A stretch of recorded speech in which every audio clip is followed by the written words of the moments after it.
Okay, welcome everyone. This is class number 4 of The Art of Constellations. This is November 20th, 2017, and we have Jeff and Kimberly and Hillary, and we are awaiting Andrea, who I'm sure will come on the call soon. Okay, hi everyone. I'm curious, did anyone notice secondary or primary feelings out there in the world or in themselves, and sort of began to feel the difference between the two a little bit? You were nodding, Hillary. Well, I found that distinction really helpful overall, just for so many instances. But I mean, even just considering like a Thanksgiving invitation, just like going into like the story of why there might be fear, and then it was just like, okay, there might be fear, but I could just leave. Do you know what I mean? So it just sort of made it simple. Right. Yeah, I mean, it sounds like something along the lines of, I'm afraid I might not be able to leave or get out. Well, I just got stuck in all the quagmire, and it was just not really, who cares at this moment in time? If I want to eject pilot, I could, and the story would stay the story. It doesn't even affect this invitation. Do you know what I mean? So yeah, good, excellent. Yeah, I'm glad you like the distinction. For me, it helps give a clear distinction to something I think we're all working with a lot all the time anyway. I think about NVC, nonviolent communication, and how it tries to clarify what the real feelings and needs in the interaction are. I think that's working with primary and secondary feelings. What I like is it gives me a category to sort of go, oh, I can actually feel see in a more objective way the distinction. Yeah, so in that example, got me to like a place of more empowerment. Mm-hmm. I wasn't stuck with like who, what, when, where, why, which could just go on and on and on and on. Right. The endless bucket of hurt, So. Just pour me on some more bucket of hurt. Instead of the ice bucket challenge, right? Yeah, and I for me that's really useful, that that the primary feelings confer dignity and strength and empowerment. They come and do their job and go, whereas the secondary feelings are assertions of helplessness and victimhood, and they're self-regenerating. Like they can't, not only do they not come to a conclusion, they're kind of there to keep in a perpetual, I'm now making the joke, perpetual emotion machine. Yeah, the engineer laughs. Other folks, any noticings of primary and secondary feelings at all in any context? I was struck how often you see that on TV. I mean, it's almost like an intentional thing or something. Do you have an example, even like a generic example? Are you talking about soap operas or commercials? Or the news? I don't watch soap operas, but if you're watching like a cop show kind of thing, there's a victim, and I'll never get over this, and it just goes on and on and on. And I want to see him. I got to see him executed, and then I'll feel better. Except probably won't. But yeah.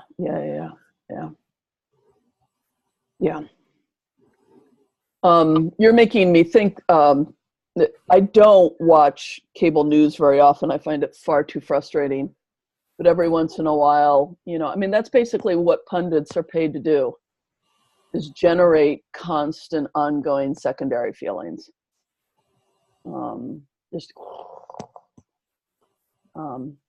It's not a good business model to engage in something that has an end.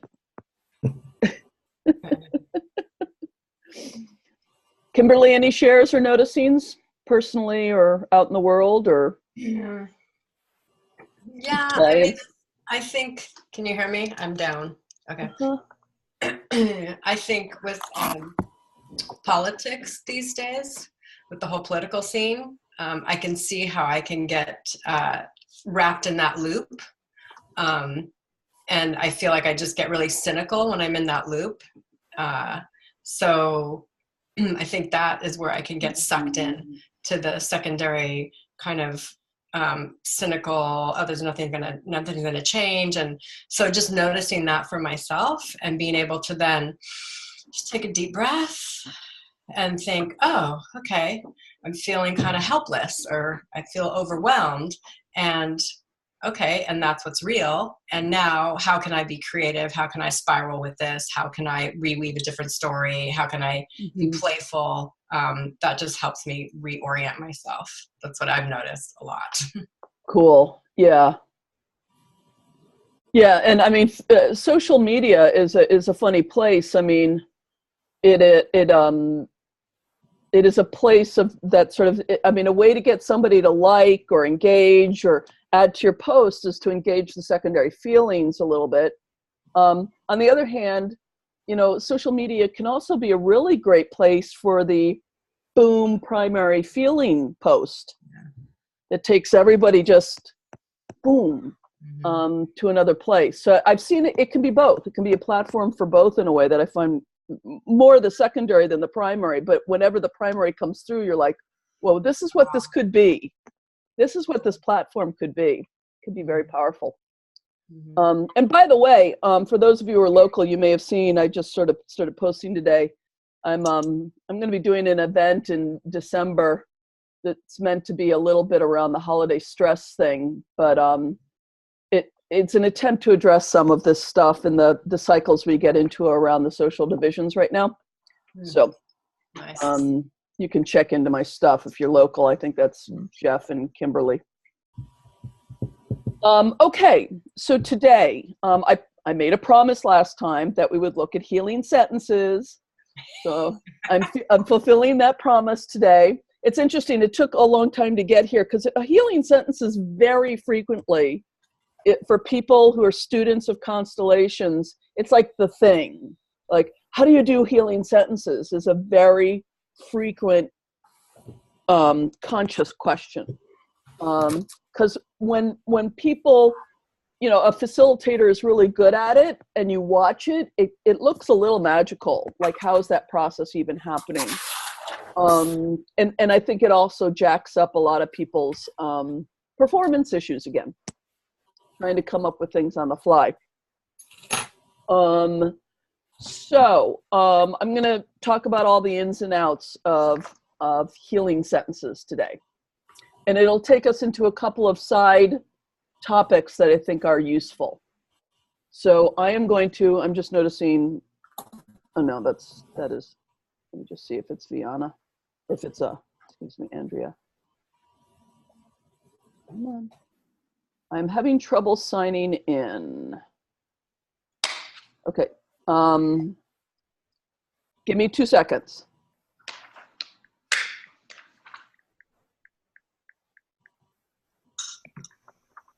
Let me just quickly email this to her so that she can get back in, hopefully.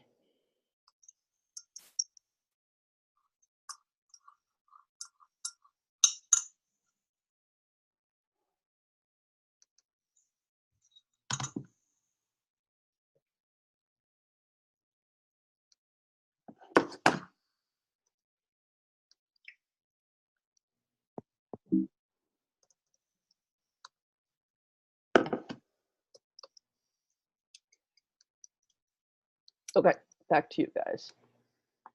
So I wrote, I will email. There she is. Okay, so what I'm going to do now, welcome Andrea. We're moving right into a lecture right now on healing sentences. Good to have you. I am going to move into share screen.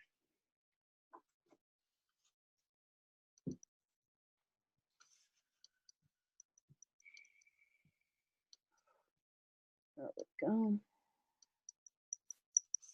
Okay, so again, the purpose of healing sentences, I never hear people actually define this stuff.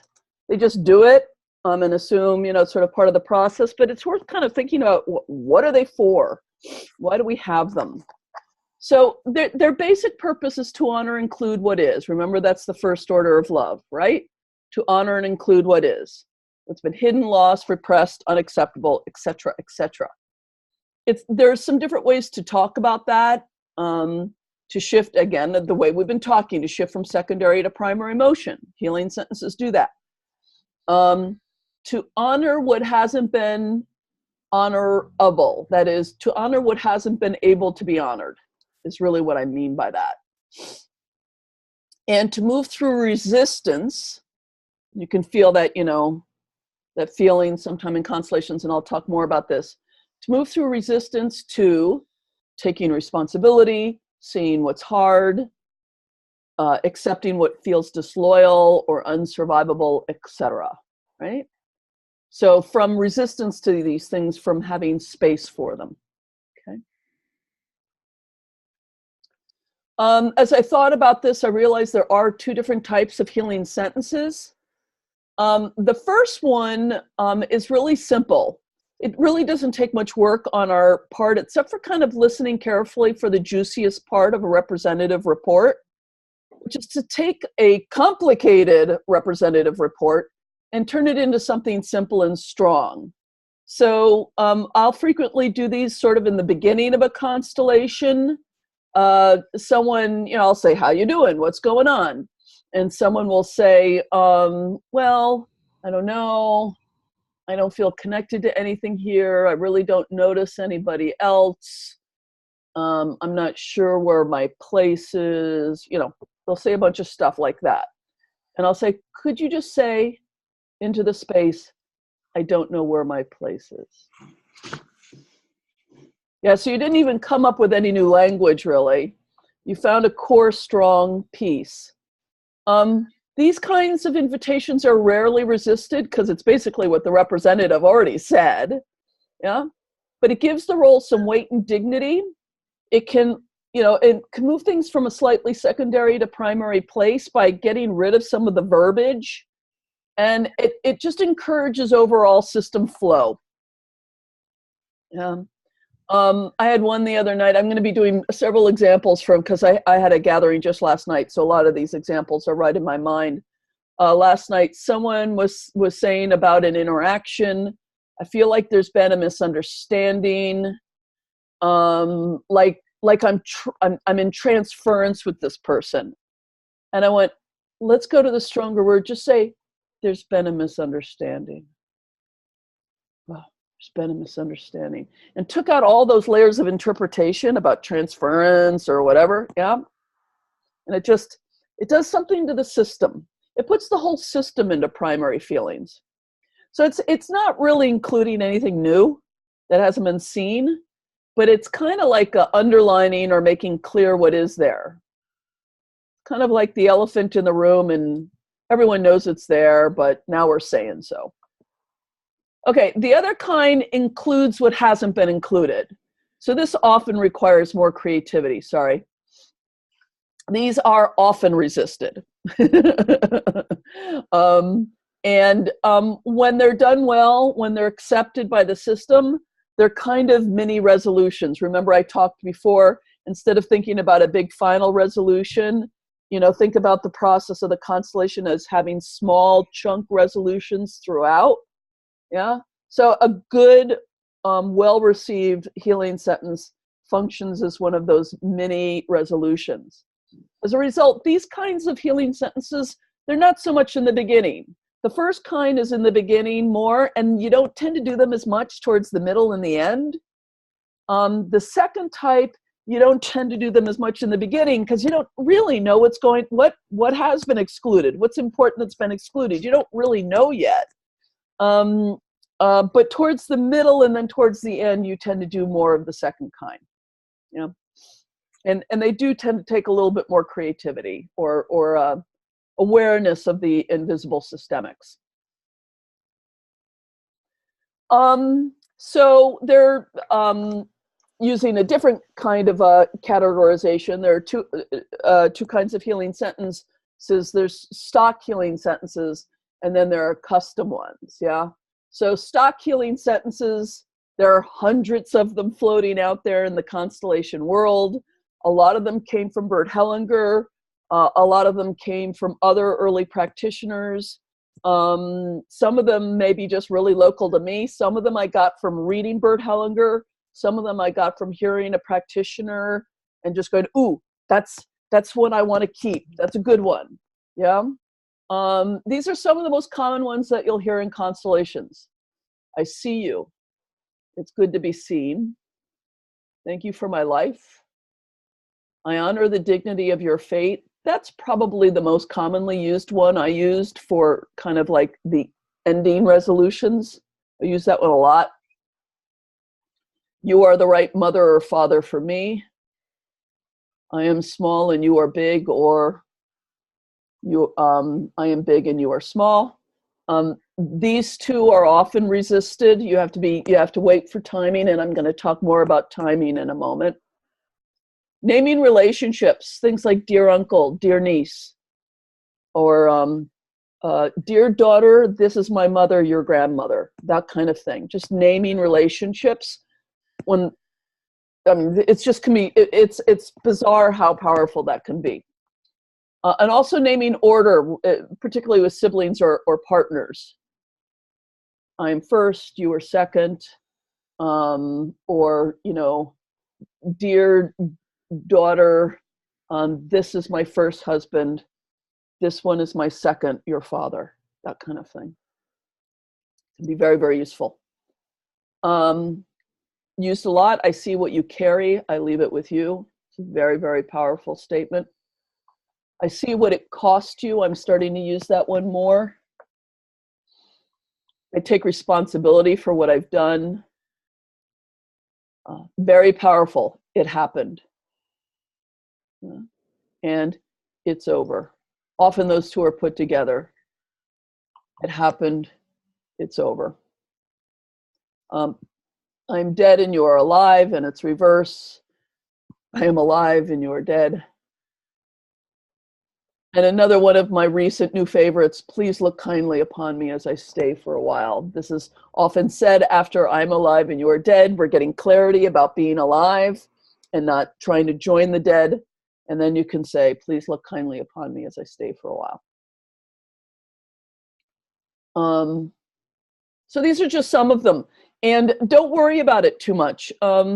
As you practice, as you watch other practitioners, as you practice, I mean, I've been doing this for 10 years now. My toolkit, when I first got a toolbox, I think it had a wrench and a hammer and a screwdriver.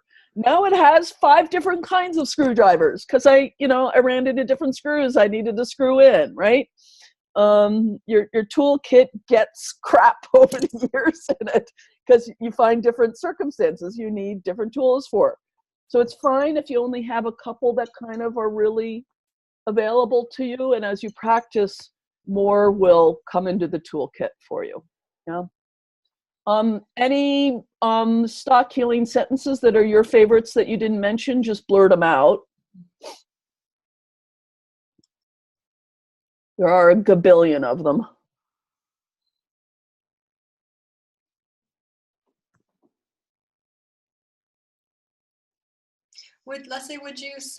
Could you use like, I love you as a healing sentence? Or no? Not very often. It's interesting. Not very often. Because it's too loaded for people? No, well, yeah, I mean, this is going to come, again, I have another point here about healing sentences need to not be too nice. And I'll get to that in just a moment, what I mean by that. I can certainly see a place where, let's say, the bond between a parent and child had been broken, and you've gotten to the place where the parent is now really recognizing the child. You're 2/3 or 3/4 of the way through the constellation. And a sentence like, dear daughter, for some reason, I have a place for you in my heart, has a stronger resonance Mhm. A lot of heart language. I didn't get these in the list, but that's a favorite of Bert Hellinger's. I have a place for you in my heart. But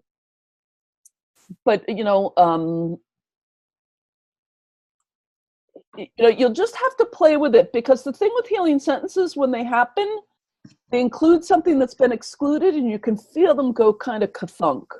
Mhm. Dear daughter, dear daughter, I see now that I loved you the whole time. Mm. That I could definitely, because it addresses why it wasn't there, or Mhm. didn't feel like it was there, that sort of thing. Yeah.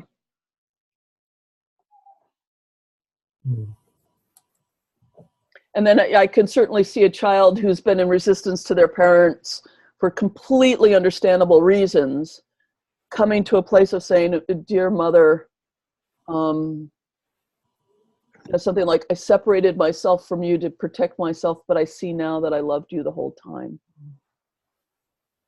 Yeah, that would have a lot of strength. I could certainly see that.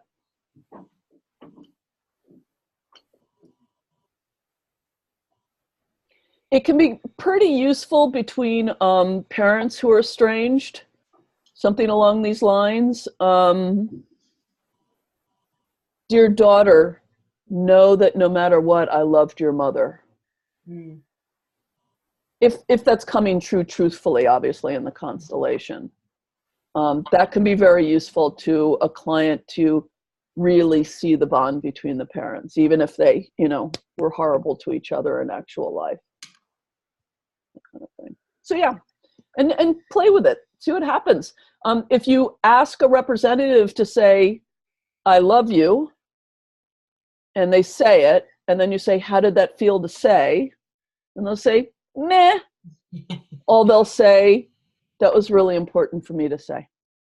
Yeah. So you can always be checking. That's the other thing, by the way. I can get so in the flow of a constellation and ask representatives to say sentences. And, my representatives tend to trust me, and there's a certain degree of compliance. And every once in a while, I have to stop and say, are these landing for you? Because I need to make sure that I'm with the energy of the constellation and not just feeding them stuff. Mm-hmm.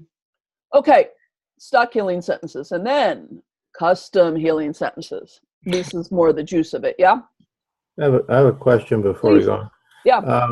So I'm noticing that for the most part, there's no, you're filtering out any kind of expression of emotion, except for the what you just talked about, which I don't remember seeing used very often, or when you use it, like the I love you, instead of I love you, I realize that I always have loved you, or something like that. It's like it's not current expressions, I guess, for the most part. Say a bit more about that, just so I know exactly what you're observing. Well, Do you mean I mean, in just these in the stock specific? sense, there's no emotion. There's no like I'm sorry, or I love you, or I mean they're um, I mean, is that intentional, or what's the Yeah. thinking about So that? first off, there are things like what you did injured me. Right. So I didn't include that in the list. What I did injured you. But those are statements of fact, not like um, uh, I'm really upset that you did this, or Right. So feelings, they're kind of two ways to do feelings. One is to just have them as a feeling. I mean, everyone right now could elicit for themselves the feeling of fear, right? Or sadness, yeah? And then there is saying, I'm sad, or I'm afraid. Those two things can go together, or they can be separated out. You can say I'm afraid with no experience of fear. You can have fear without saying it out loud, okay? So these, by and large, we're not trying to stack the decks on what representatives are supposed to feel. Having said that, there isn't a single sentence here where if you say it, you won't have a feeling that matches it. And often a spectacular one. I mean, just try and say, please look kindly upon me as I stay for a while, imagining saying it to a beloved dead person and not have a feeling come along for the ride.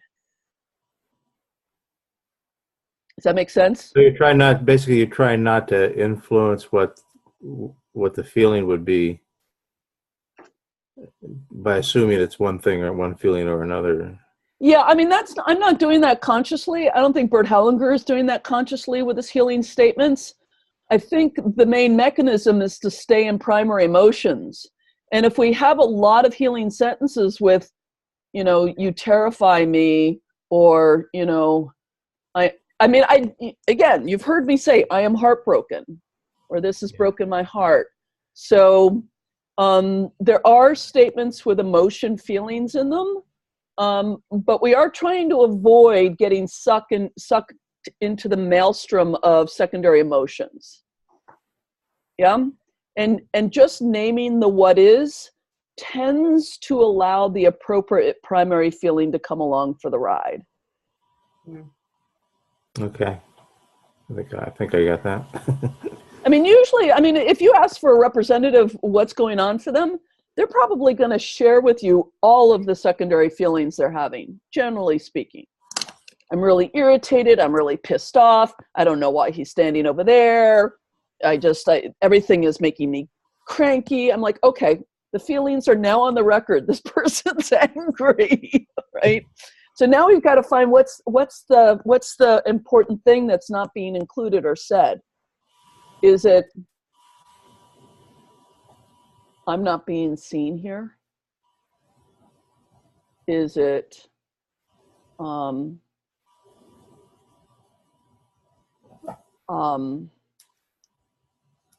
it seems like everyone's agreed it's my fault? Is it, doesn't anyone see I need something? Et cetera, et cetera.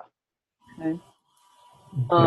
So yes, not a lot of emotion words in here, but most of them carry a spectacular amount of emotion in them. Okay. We are not about ridding constellations of emotions. We really are about shifting constellations from secondary to primary emotions. And it does tend to mean, as a result, that there's less of them, but they are stronger when they show up. Okay. Yeah. One other thing, and Sure. tell me if you're going to cover this later, but just popped into my head. Sometimes you'll have somebody say something, and I mean, I've experienced it. Like, I really don't want to say that, but you'll have them say it anyway on manual. Right. And if you're going to talk about that, I will. I'm going to talk about that, how to respond to the representative's response to your request. Yeah, absolutely. Okay, custom healing sentences. Now remember, before we get into the how of it, you have resources for custom healing sentences. Remember your client's family information. It could be relevant, right? You know that this person who's in fear right now, you know the history that they were, incested in the family. Yeah. So you might have useful information. Pay attention to your client's metaphors. Last night, I'm going to use several, as I said, examples from last night. In my interview with the client, she said something about, if I'm seen, I'll be annihilated. And I just wrote that down. I'm not sure if it was going to show up. But when a representative started talking about being crushed, different word, but it had the same vibration. Okay? So I had something to work with. And in some of the healing sentences I used that night, I used the language of annihilation because it was the client's word. Yeah.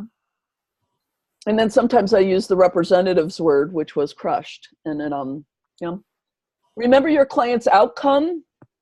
So at some point, particularly towards the end, let's say the client is wanting to feel safe in the world. We had that issue last night. You might want to have some words spoken by the now well-adjusted representatives about how things are safe, as long as it's connected to the actual systemics. Yeah, because the client's sitting in the chair and wanting to hear these words. Yeah, it does something. Yeah. We want to bridge the gap between sometimes the mystery of the constellation and the conscious reality of the client and what it is they want, right? We don't want to just keep it like, I mean, sometimes people watch constellations and they go, that was really cool, but I don't know how it connects to my depression. Well, if you've gotten to the end of a constellation and it's not clear, then there's something you miss doing, even at the level of kind of teaching or annotating or something. You need to help the client connect the dots. Oh, well, you see, the history of alcoholism is connected. You got to help the client connect. And that comes to a topic I'm going to do in a minute. Listen to your representatives. This is the best source of information, and pay attention to their metaphors as well. Like I said, I heard that word crushed. Okay. And then this is a little lecture on something. This is just a framework from the people at NLP Marin that as I thought about, like, what is it? What is it I'm doing when I'm listening to a representative and feeling into the system and struggling and bringing the effort to do a healing sentence? What am I doing? What's the behavioral piece here? And so I just want to say a little bit about these self shift and switch. The idea is that when you are in self, you're just having your experience of the world. Okay? When you're sitting down reading a book, whatever, you're having your experience of the world.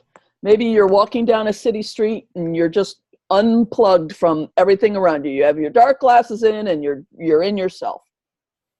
On the other end of it is switch.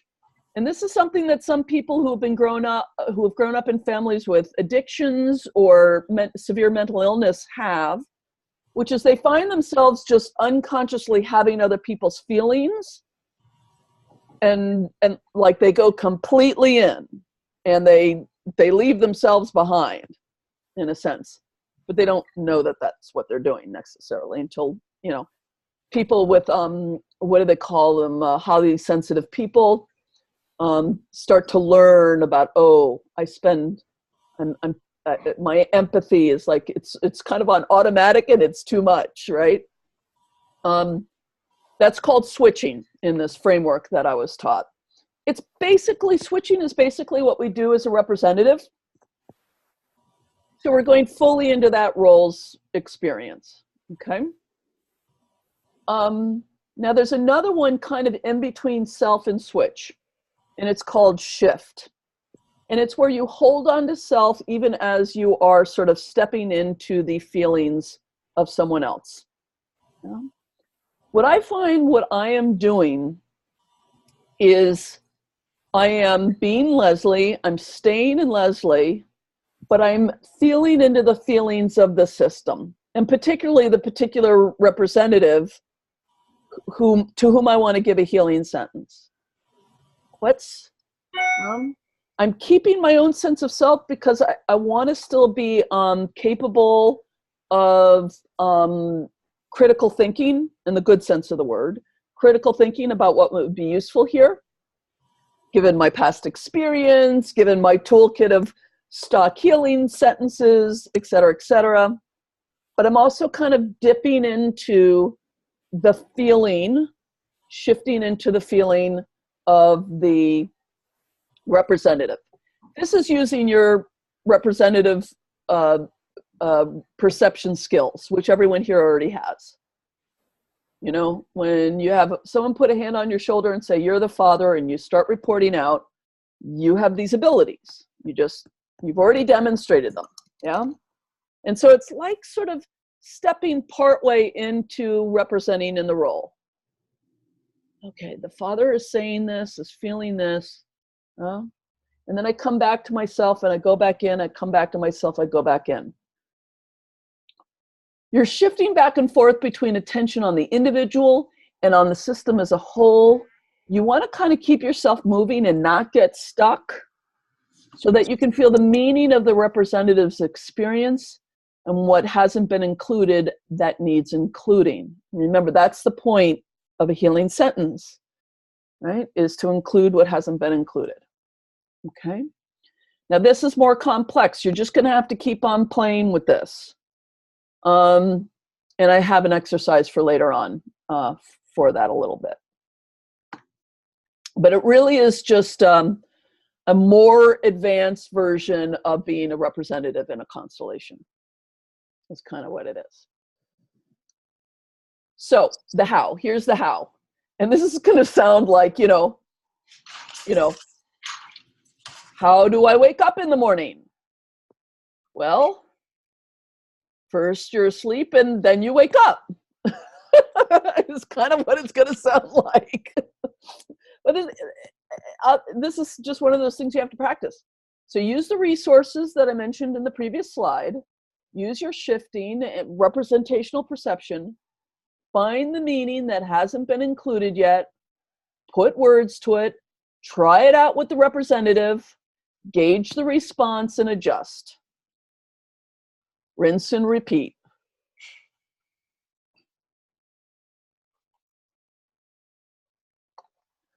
It's pretty rare when I knock a healing sentence out of a custom healing sentence out of the park first time I give it to a representative. Sometimes it does.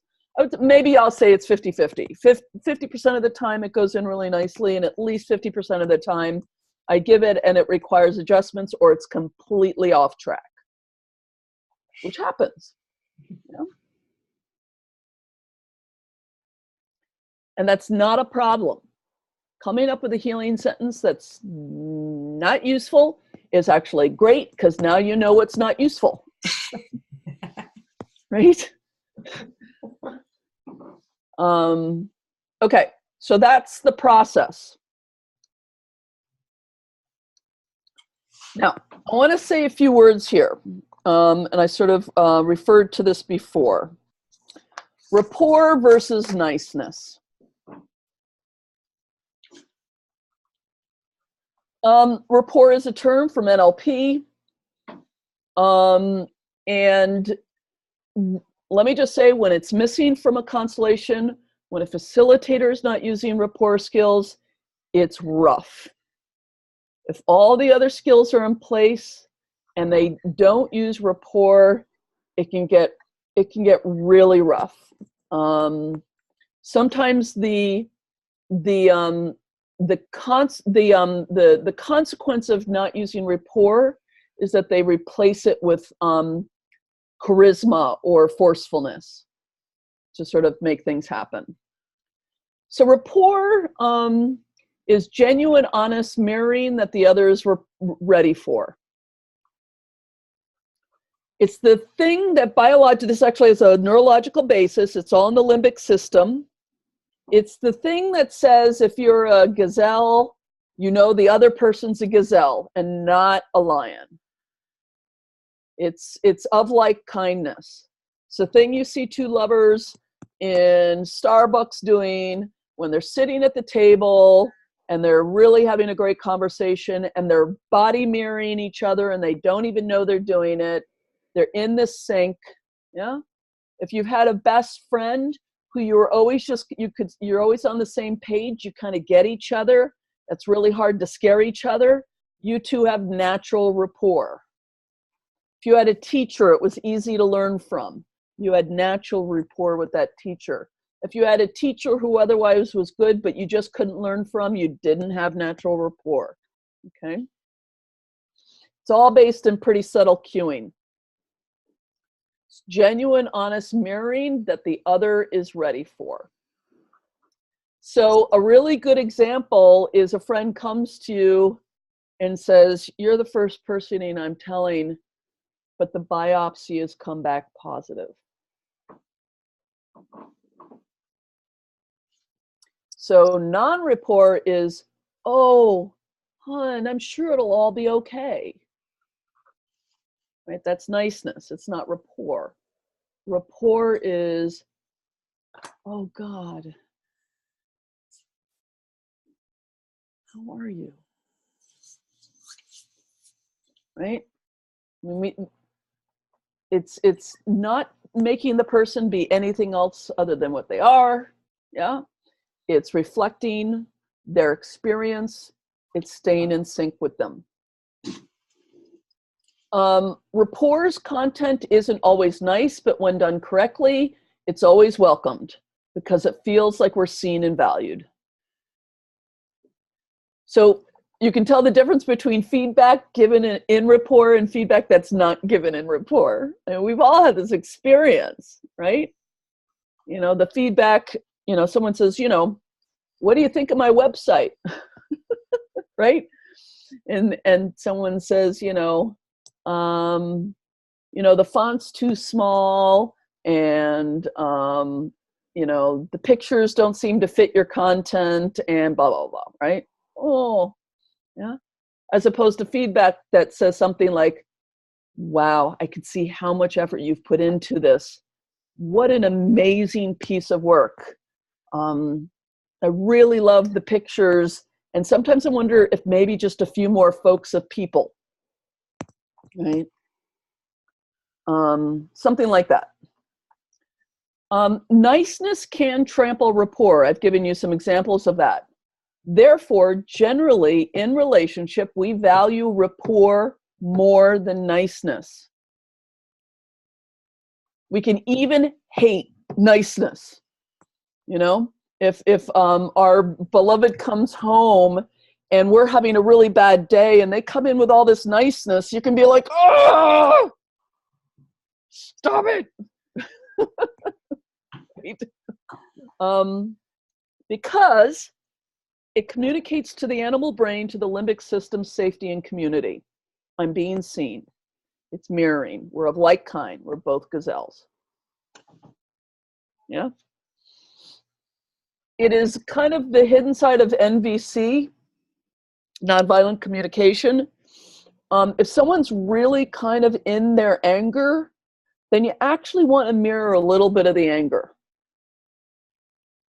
You don't want to go straight to, oh, I hear what you're feeling, right? Even though it feels like that'll help, you know, things are getting a little out of hand here, right? Rapport means we're including something, honoring what is. And it makes us feel biologically safer when we do it with each other. Okay?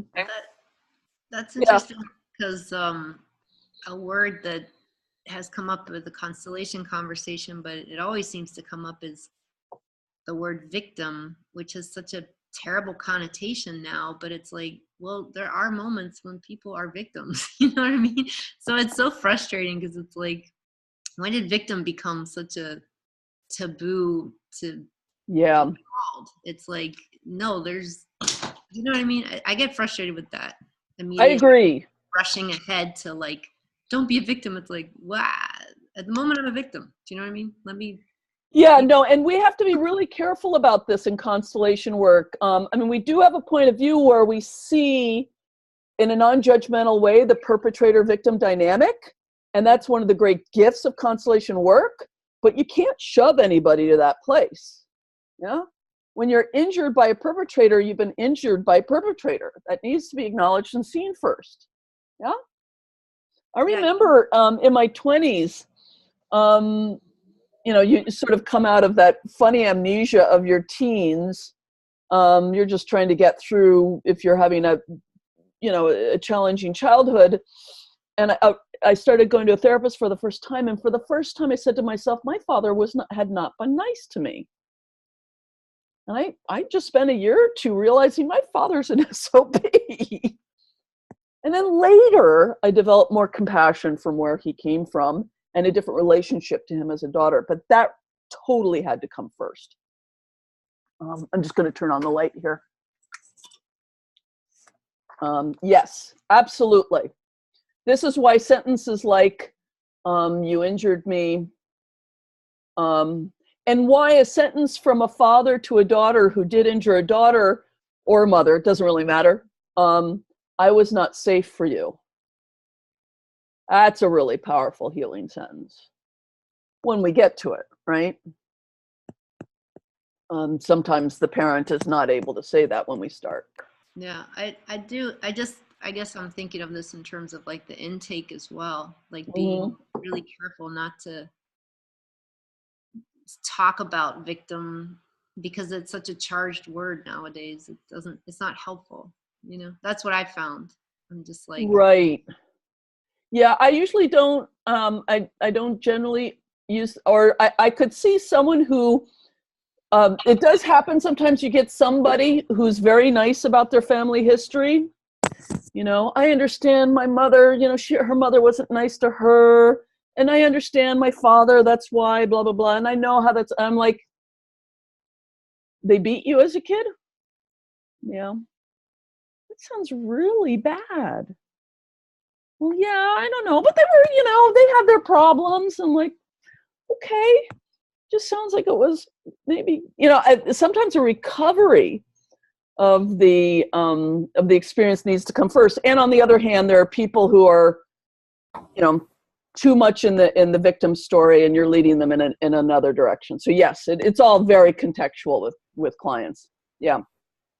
I wonder if the term victim, or seeing yourself as someone as a victim, or them seeing themselves as a victim, doesn't really kind of lead you into secondary emotion.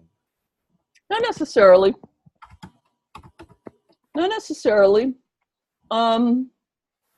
Like I said, I think that in my 20s, really naming myself as a victim gave me a strong primary emotion about what happened. Because sometimes what people come out of from abuse is a fog. Like they're dissociated. Everything's fine. I'm fine. Everything was fine. Yeah. So it's very contextual. there's also, I mean, it's also like the national conversation at the moment of sexual harassment and, Right. and all these people coming forward, and it's Right. trying to now come from a place of more empowerment to be Right. like, enough is enough, you know. So it's not necessarily it's not a bad label in that context. It's like a call to rise up. The other thing that I wrote an article about this, you can search for it on my blog if you want to. Most of us have a hard time with clients who are really stuck in a victim narrative. It can be really, really difficult. And every once in a while, I'll meet a client who says, I can't stop thinking of myself as a victim, and I want it to stop. I mean, every once in a while, they have that awareness. And I wrote this article to like chide us all on our not victim blaming. It's not really victim blaming, but how frustrated some of us get with the victimness, understandably, very understandably, by saying, if a system or a person is stuck in victim identity, something has not been included yet.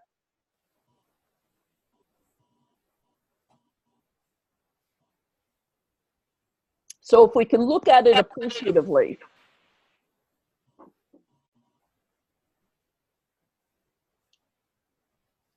Yeah, Kimberly. Can you say that again? If somebody or a whole system is stuck in a victim mindset, you know, the way we talk about it, something hasn't been included yet, or seen or honored or whatever. Wow, that's powerful. It is powerful. Mm-hmm. And, you know, I mean, you know, if there's a client you've been seeing for a year and they seem to still be coming back with poor me, then maybe you need to send them on to another practitioner who can help them see the piece they've been missing. Yeah. Maybe you've worked through your resourcefulness. Mm-hmm. Yeah. It's something I've given a fair bit of thought to, that whole victim thing. It's tricky.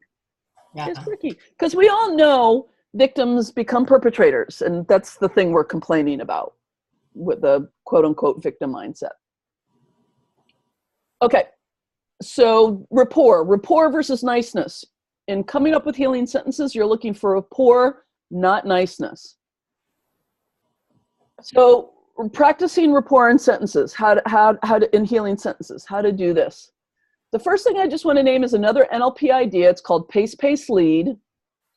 I'm going to give you another really good example of this in a minute, but it's basically the idea of that if as a practitioner, we don't want to just do rapport, we want to lead them to a new place, right? We don't want to, just mirror their terror. We want to help them find safety, right? That's what they've asked us to help them do. And so instead of just shoving them like to safety, hey, you're safe. You go, wow, you're really scared. It's really understandable you'd be really scared. It was really, really scary. Yeah. And I wonder what it does when you notice it's over now. All that incredibly scary stuff. It's called pace, pace, lead. It's practicing rapport, and then it's the same thing you do. This is terrible, but you do this with a horse. You join up and connect with a horse where they are, and then after a while, they want to follow where you go. Yeah, dogs will do a very similar thing. Yeah, so if you pace and pace with them, and then you go in a slightly different direction, they're likely to follow you there. And you're doing this in service to them, right? Because this is where they want to go. So in order to do that, you really do need, this gets back to Jeff's question, you have to pay attention when a sentence doesn't land. Sometimes it's obvious. Sometimes they say, I'm not going to say that. Sometimes they say it, but they kind of croak it out, or they change a word or something. And maybe the sentence will never land, and maybe it's just not landing yet. It's too early. That happens. Yeah. Never force, and I'll get back to the nuances of your question, Jeff. You need to trust your representatives. Find a new sentence or movement rather than trying to convince.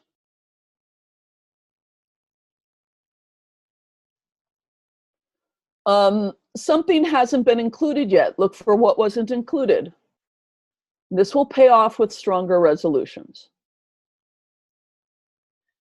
The mistake that many of us fall into when we know we've got a good new meaning for the system is to move towards trying to convincing them rather than finding the new sentence or movement that will allow the sentence to land.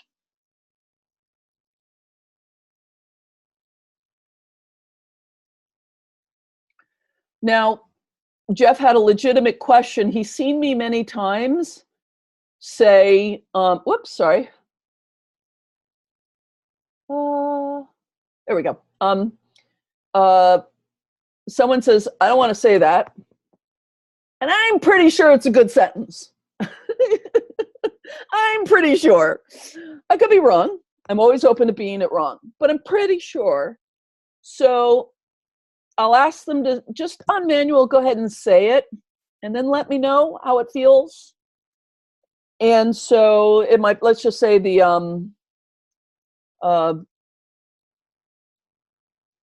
I did that. Let's just say it's a taking responsibility kind of a sentence, right? That's usually a hard one, right? Or can be a hard one.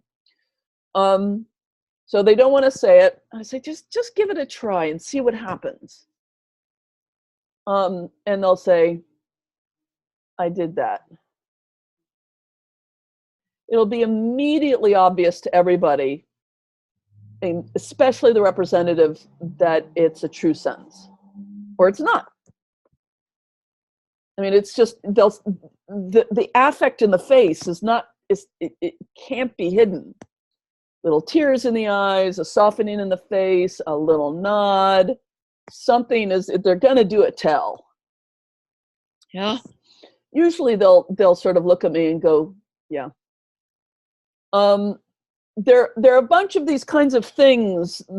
For instance, two representatives aren't looking at each other, right? And I just asked them on manual to look at each other. Now, 50% of the time they'll say, I don't want to look at them, and then that'll be it.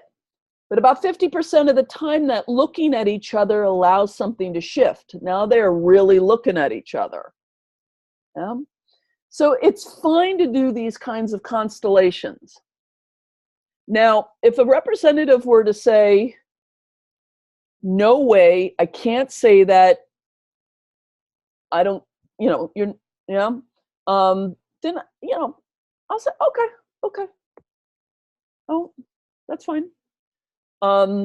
Every once in a while I hit one where someone is just like dead set against it and they won't even try it. That's fine. Most people are willing to try it on manual and see what the effect is. Yeah. I'm also paying attention, one second, Jeff, to the way they say, I don't want to say that. I mean, if it's kind of like, I don't want to say that, versus, I'm not going to say that. No way. You're trying to get a feel for,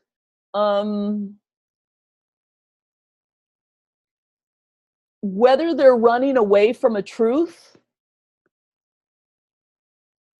or whether they're trying to tell you, I'm not feeling this. Right? And again, it's all feel. It's just you're paying attention to the subtle cues, and you're giving it a try. Yeah. And Jeff, you had your hand up. Yeah. So I'm wondering, it sounds like mostly the on-manual thing is trying to gauge the effect of the person saying it, but is it ever also, are you ever also looking to see what effect it has on the person who's would be saying it to? Oh, sure. I mean, absolutely. Okay. Yeah. However, I have fed people things like, I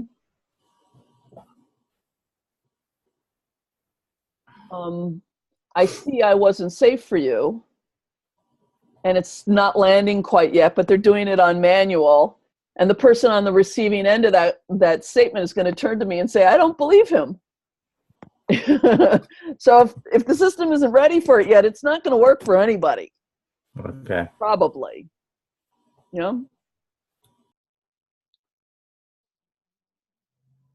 Okay. Leslie, I think your computer's dying. Oh, thank you. There we go. Thank you. I do want to mention something here that I gave some. Oh, here's a really good example of the difference between rapport versus niceness, and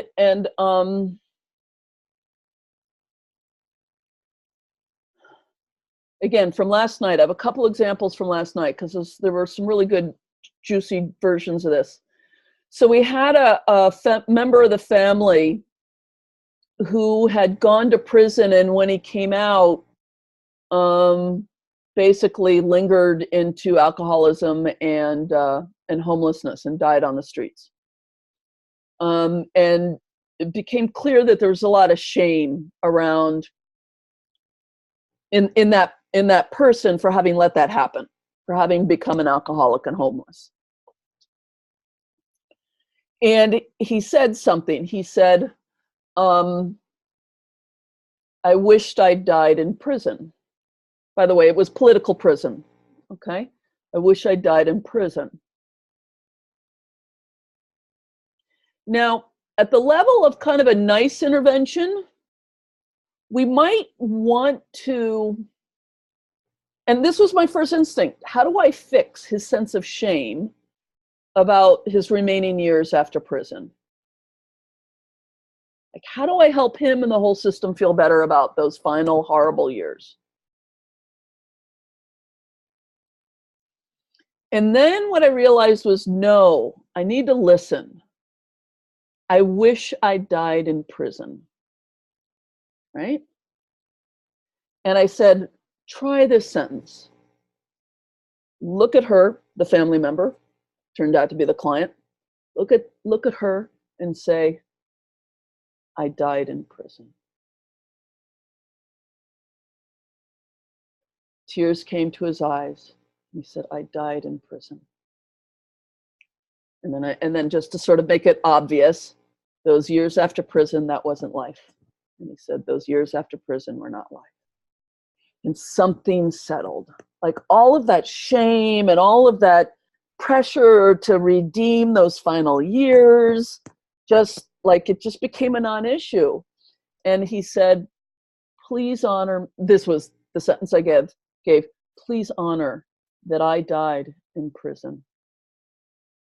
And the client's representative was able to say, I honor that you died in prison.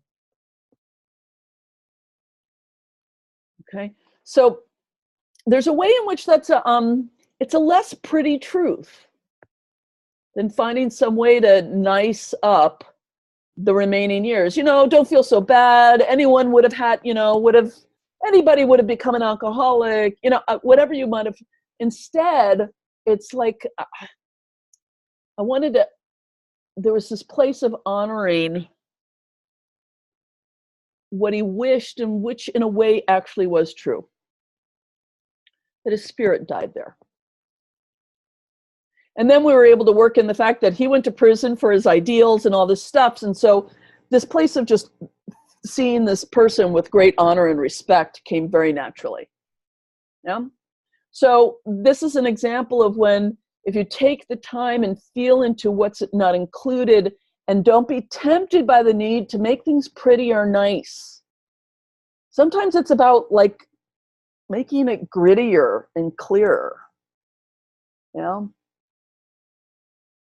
I want to give one other example here of what I call a paradoxical healing statement. I've come to use these a fair bit. Jeff knows what I mean when I talk about this, which is basically, well, let me just give you the example.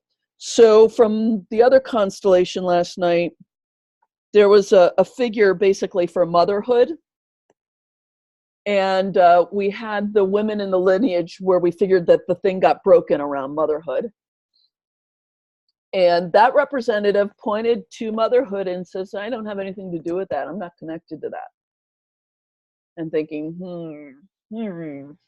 how do I get, come on, right? And the representative was so clean about it. It's like, yeah, might be for someone else, not for me. And so I gave the representative this sentence. I said, asked the representative to say, I don't have anything to do with that one. I don't have anything to do with that one. That was no problem, right? That was what the representative had been saying already. And then I said, and I can't remember the exact words, but, and actually I'm connected to that one. And tears immediately came into the representative's eyes. Had to gulp a couple of times and then said, and I am connected to that one. Yeah. So this is a way I do the pace lead with people sometimes. And if it doesn't work, it doesn't work. All of these are tests and experiments, right? But if someone's really resisting something really, really strongly that I suspect they're in resistance about, rather than it simply not being true, then what I will try is, none of it was my fault. None of it was my fault, which means some of it was my fault. Which means some of it is my fault, right? That's a really useful tool to have in your toolkit, as I call them, you acknowledge the assertion A, and then gently and lovingly offer not A, and see how they react. Usually it's the They needed the rapport on the statement of A, and then it opens the way to the other one. You got to kind of do it quick though.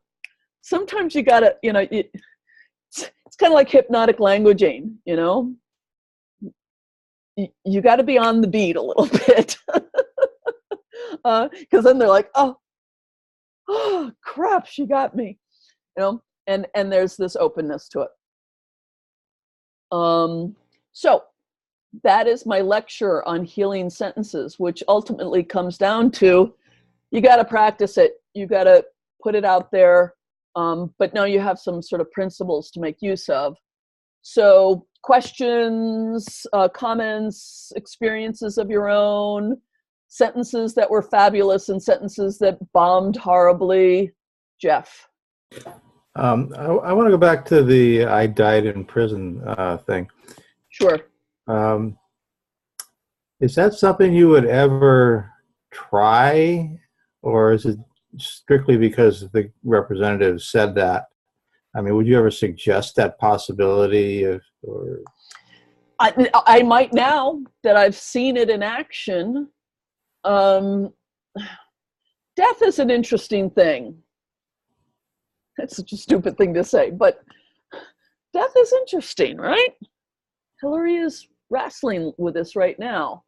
I'm going to share something very personal, and it was part of what gave me the insight. And here's the deal: when you're constellating, things are going to come in from recent conversations, articles you've read, other constellations you've done or seen.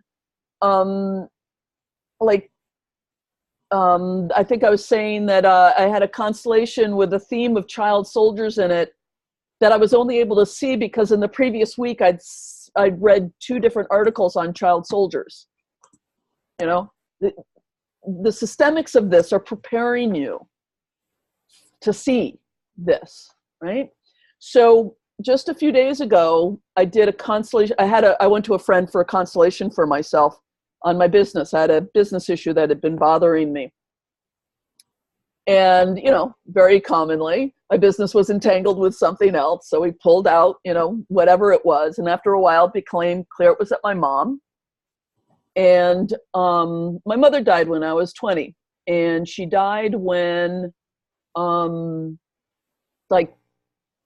she just went off and died. She had cancer, but we were in complete denial about it. And she was taken off to the hospital and she died alone. It's kind of a extraordinary experience.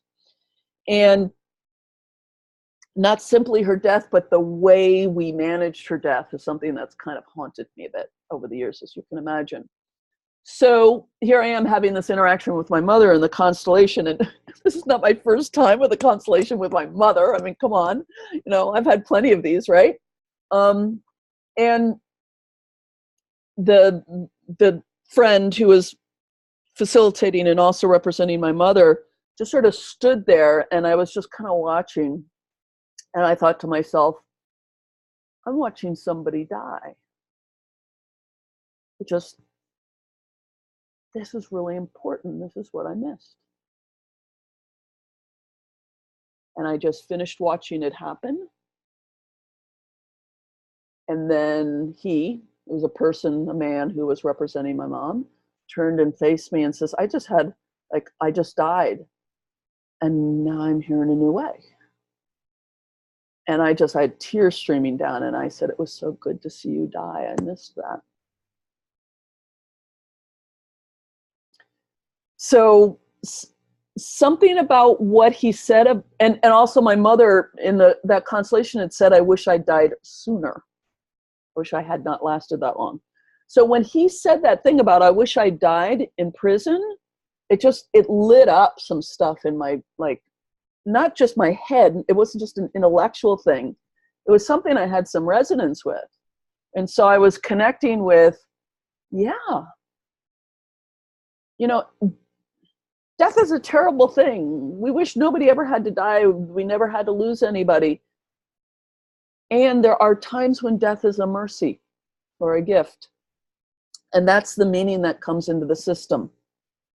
Or the not being able to die was the torture. You know, we've seen it. Holocaust survivors saying, "I wish I died with you," right? I mean, this is not an uncommon thing. So when he said that, I just kind of went, I need to take this seriously. I need to take what he said really seriously about, "I wish I died in prison." And I felt this yearning. And I went, let's give it to him. After all, he kind of did. And by the way, it was an experiment. If I hadn't had that reaction, I would have had to find something else, right? I mean, please don't gauge any facilitators, you know, brilliance with healing sentences only by their successes. Anyone who comes to my constellations who's learning constellations should also be noting all the times I try something and it doesn't work and I adjust, right? But that worked. It clearly worked. I mean, tears came to his eyes and something shifted in the whole system. Yeah. So, but it was being fed by something very recent that was personal to me. So you're bringing yourself, you're bringing, you, for a little while, your system is meeting the client's system a little bit in service. So something about me and my story could be in service to this client and her story. Yeah. That's a really amazing thing. So that's to share my inner process. That's happened to be what was going on at that moment when I had those thoughts. And when you're facilitating and thinking through healing sentences, you'll be having these processes as well. Something will come into your mind, or that, you know, that documentary you saw, or, you know, that conversation you had, or, and it could be useful. Yeah. And of course, you know, you guys aren't seeing any of that stuff when you're watching a facilitator. You're just seeing what they come out with. Other questions or comments or thoughts about all this? Healing sentences.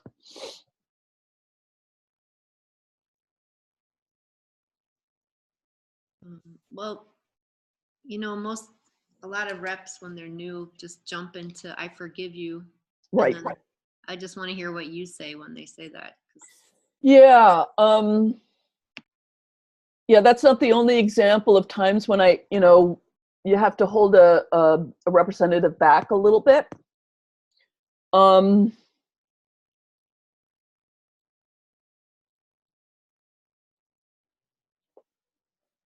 There are even times, so I've learned this from other contexts, something comes out of the representative's mouth and it makes the process wonky. You can just feel like, oh, we just went backwards a step. And I'll do, let's just rewind. And I just, I make that noise. Just let's all rewind for a second. Okay. And then I'll find the primary feeling underneath, whatever it is they just said, and give that to them. And that's usually a relief. So if the thing that they said was, "I forgive you," that could be a gabillion things, right? But just to come up with one example, you know, we just backed up, and I'll say, "Tell him I see that what I did mattered to you."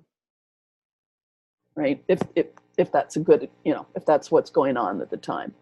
And that's usually what the person actually really wanted to say. But yeah, sometimes representatives want to be helpful, and they're wanting to bring in their niceness, right? They don't have you know, they don't, you know, they're bringing in values from other parts of their lives, including, by the way, the one I mentioned last time, I think, which is very common in a lot of healing modalities, which is to share all the feelings, right? You know, in some circles, you know, the teaching is that whatever the feelings are, they need to be expressed. And so they come in with that value, and sometimes I need to, like, let me see if we can find another way to communicate this. And that's where your growing weight and authority as a constellation facilitator is going to matter, right? When you need to redirect, gently correct, invite someone into a slightly different direction. And I've used this example a bunch of times because it landed in my body so strongly. Someone just blurted out to another one, "Stay away from me, you creep the fuck out of me." It's like, it was a really painful thing to have said. And so I'm like, hold on, slow down. And she says, "That's just what I'm feeling." I'm like, I know it is, but just slow down. Oh. And then I said, I gave her a different sentence. And that felt workable for her. But these things happen. And again, to the degree that you can kind of adjust and bring in a different word or a different movement that they're willing to accept rather than trying to convince anybody. There are rare instances where you really have to use your elbows, but you want to sort of hold those for the rare needs. I've just seen so many Constellation facilitators who that forceful, "Don't do that, don't say that, I don't move now, don't," sort of thing, has become kind of the go-to. I don't know, as a representative, it makes me very prickly. So my own recommendation is to hold those elbows for when you really need it. On those occasions. On occasion you will, particularly if you end up with someone in your group who doesn't have good boundaries or is having a hard time playing with others. There are people who come in with different abilities around that generally, and you have to keep the group safe. So did I answer your question, Hillary? Yeah, so you just kind of try to get to the nugget and offer maybe a custom healing sentence. Exactly. And I do trend to being a talkier facilitator. I know some people, that's not their style, and it's they have questions about that. Like Bert Hellinger, it's all silent now. But for instance, I might just, after I've got the different sentence out, I might say to the group, "Let me just share a little bit about Constellation's point of view on forgiveness." So I'll just let the group in on it a little bit. Everyone go, "Oh, okay." So I'll do a little teaching from time to time. And I'm a teacher at heart, and I like transparent processes and letting people in on it. The shadow side of that I've had to manage for myself is getting too talky, too left brain, too verbal, and the energy dropping out. So you have to work with your style plus keeping some kind of a balance in things. Every once in a while I'll say, "We've now talked too much. I need to shut up." Okay. I do want to say one other thing about personal style. How sentences are used by constellators does vary a lot. And that's okay. Some use more, some use less. I use a fair bit. Again, Bert Hellinger, there are no sentences anymore. There's like one word things like okay. It's like really stripped down. Some use mostly stock phrases, some don't use them at all. Let it be your personal style. Watch other constellators to see other models. So it's okay to have a personal style with this. Yeah. I'm wondering if you find any value in the paradigm of the I versus you kind of thing, where you would say you don't feel, or you feel threatening, or you don't feel safe for me, versus I don't feel safe around you, that kind of thing. I'm not using that consciously, but I suspect we live within that principle most of the time. Yeah. Everyone know using I statements, active listening, right? Yeah, I think probably most of the time we live within that principle, would be my guess. but it's not anything conscious on my part. I think part of the reason why I statements are more useful in active listening and conversations generally is because it keeps us in primary emotions and it keeps us in rapport. Rather than, you hurt me when you didn't come on and tie. I feel hurt when, that sort of thing. And it can be manipulated. I felt hurt when you, we changed the words, but it really didn't change the meaning very much. Not really. Okay, any other questions? I have a little exercise for us. And then someone will lead a constellation. Shall we do a 5-minute pee break? And yeah, we got a thumbs up there. And so my clock says 5:21, which means 5:26, and whatever your time is. Okay, see you in a few minutes.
Okie dokies.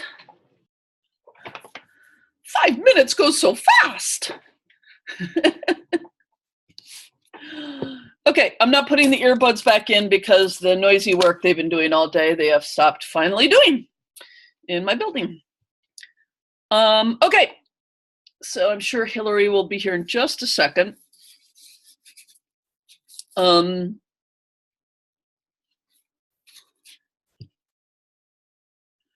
I'm going to ask you to do, we're going to do a few rounds of this, is just think of a situation that's got a little bit of charge. It really doesn't need to be the biggest thing in the world. And only be as vulnerable as, you have the bandwidth for, because we're going to be playing with this a little bit, okay? But something that has some charge, a bit of charge to it. It's got some weight. It's what Bert Hellinger always, it's one of the reasons why he will banish people from the chair. It's, if they don't feel sufficient weight or seriousness to the issue that they brought. So it has to have a little bit of weight. And then when you have your thing, I'm going to invite you to spend, a minute just describing it. Okay? And really, just, so I have this thing with my sister. We've been fighting for 5 years. I got a new email from her. I got so angry about it. Just, do it the way you do it. No filtering, no trying to be noble or primary or anything like that. Just share the thing. And then the other 3 people will listen and offer up an experimental healing sentence. Okay? And then at the end, the person can say which one sort of was most helpful or useful or felt most true. And there's no one's going to be tagged. That's it. Just like, oh, that thing that Hillary said, that felt so close to what was actually really going on there. And that's it. I want you to feel free to try and experiment. And I'm not going to give any commentary on the things you offer up. So, if I were to say, I've been seeing a colleague in an unnamed Canadian city so that I can keep this person confidential, has been posting a lot of stuff, and I'm very troubled by some of her work, and I'm getting really triggered and cranky about it. That's my sharing. And, one of you might say,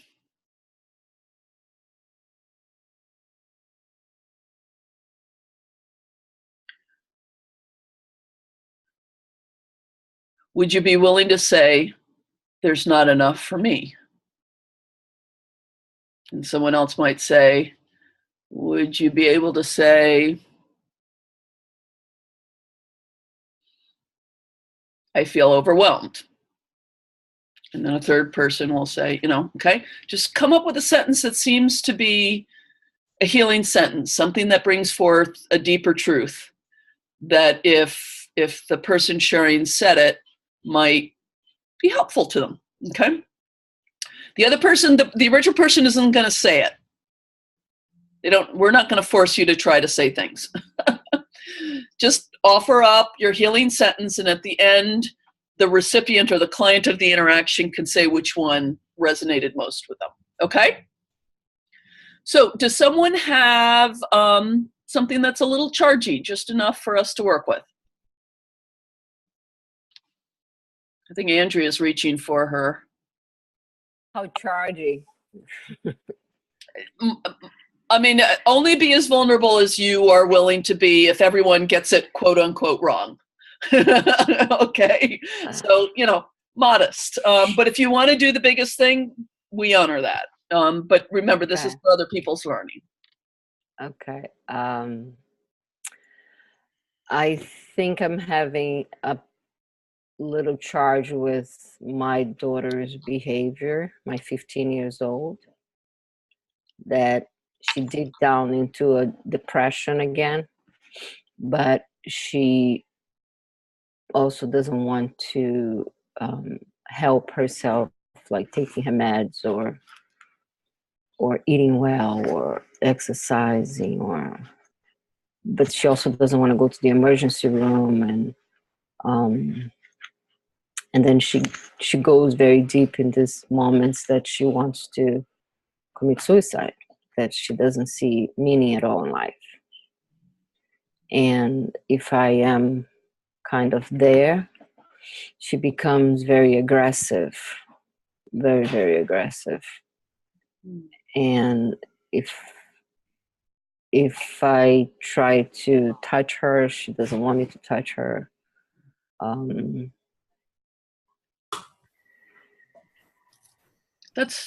think that's enough. Thank you. Yeah. Thank you. Thank you. And we're honored you shared that. Thank you. So anyone, when you feel ready, that you have something you might, like if a representative just said all that, what you ask them to say?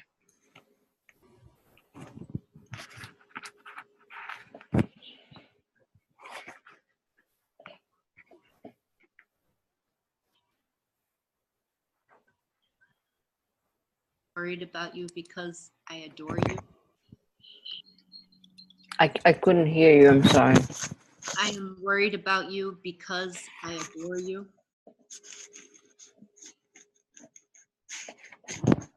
Thank you. The next person. I feel powerless.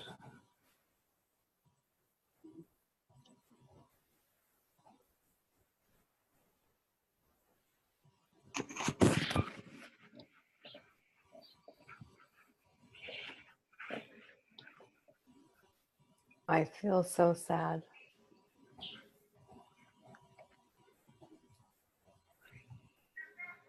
Thank you, everyone. Andrea, would you be willing to name one that most sort of landed for you?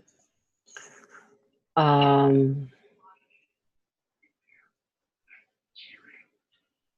don't know. I think the three of them landed in some place.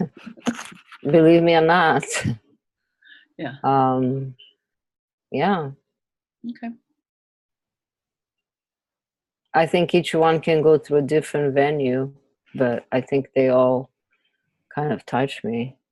Okay. I have played and experienced with all of the three of them, you know, in different situations, you know. Thank you, Andrea. Thank you for sharing for that. And we Thank you. we'll keep your daughter and you in our hearts. Next person.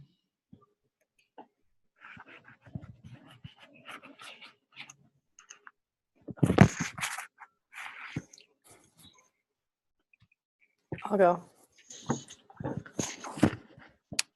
So this is something that you just mentioned and that happened in your constellation that has been a theme for me, and it's comes up less and less strong, but it has been activated again recently because I'm trying to launch something into the world. And so the feeling that comes up is that I am going to be annihilated. Like I'm going to be taken down if I step out or step into. Not as strongly as it has been in the past, but definitely still there.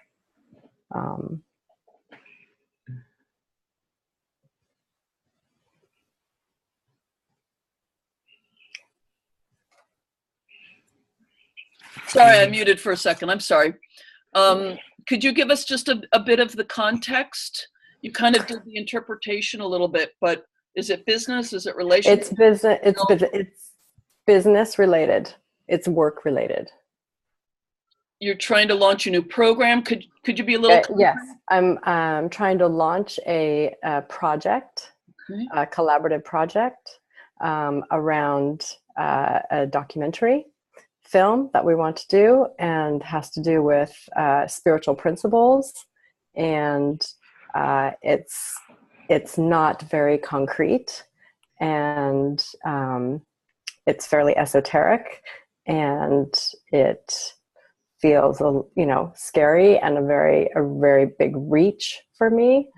And also there's no way that I'm not going to go for it. Okay, thank you. in spite of it. Thank you. Mhm. Okay. Is that okay? Can I speak? Yep. What came to me is I am afraid to be vulnerable in my essence.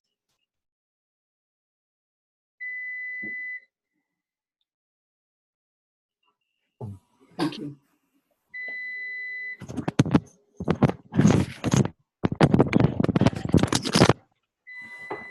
I'm afraid the world is not ready for this, and I might fail.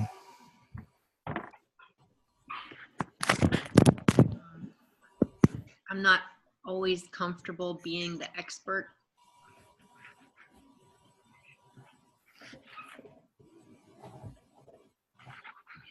Thank you. Kimberly, one of those especially land for you or help you in some way? Can I hear Jeff's again? I'm sorry to interrupt. I have to turn something off. I didn't hear Jeff said.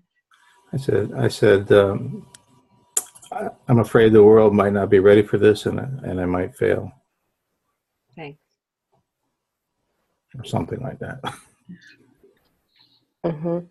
And Hillary, will you repeat yours one more time? I'm not always, am I on?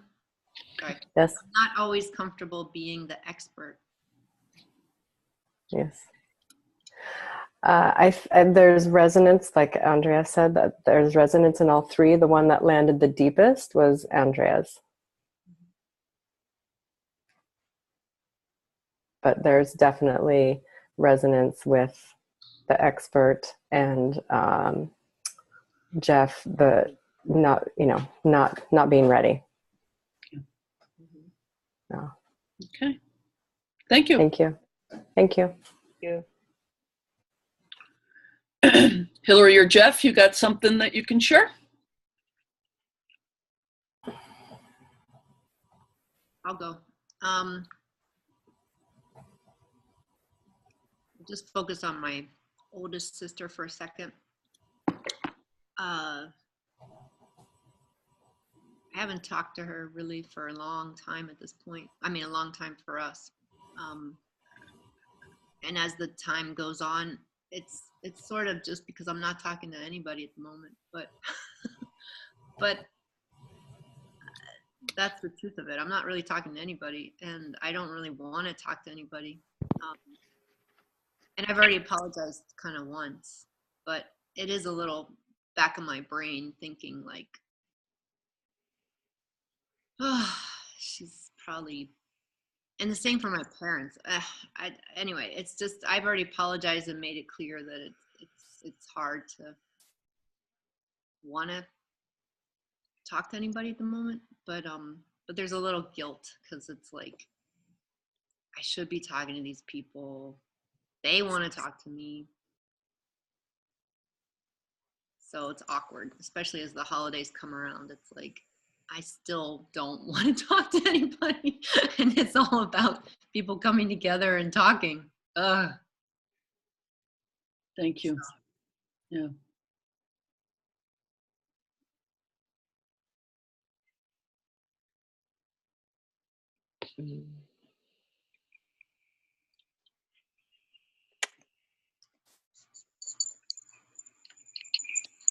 Thank you. Anyone got one? They want to try?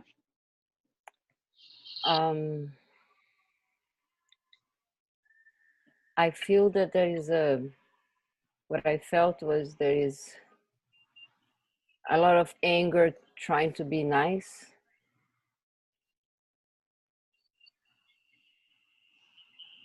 Okay. Thank you.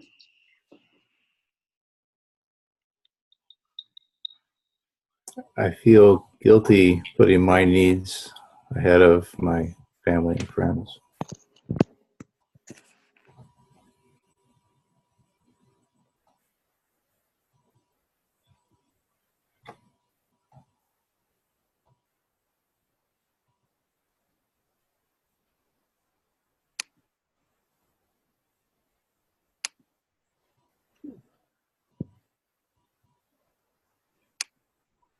There we go. Um, mm, I love you, and I really need this time for myself.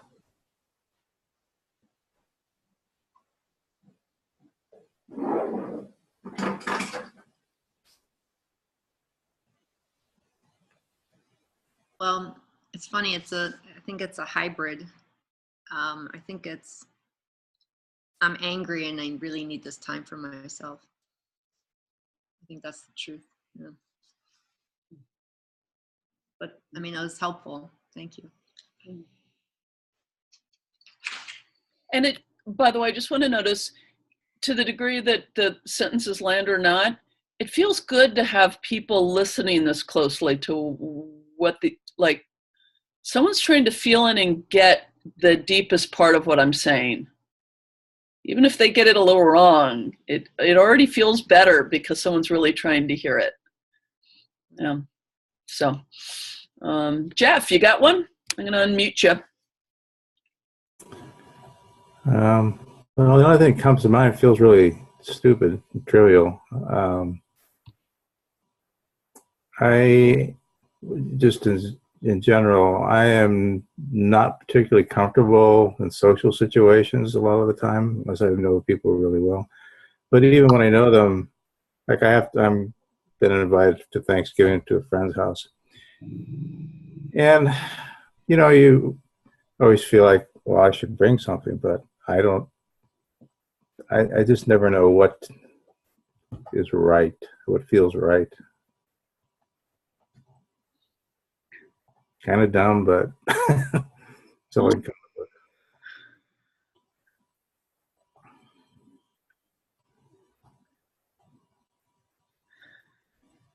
These kinds of questions that make the holidays so hard. I feel like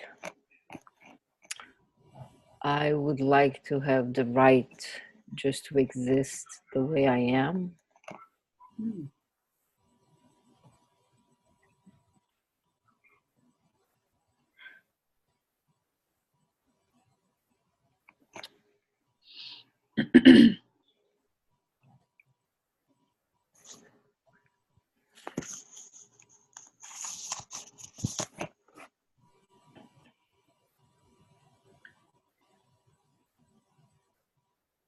Though I feel awkward, I hope I will be accepted.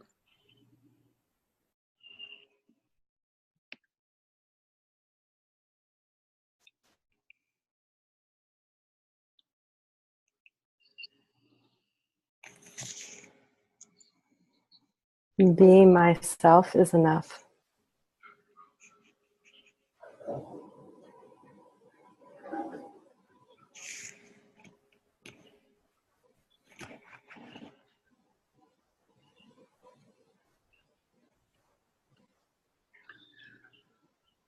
If any of those feel helpful, or which one feels most useful to you? Or ones? I think the awkward resonated the most.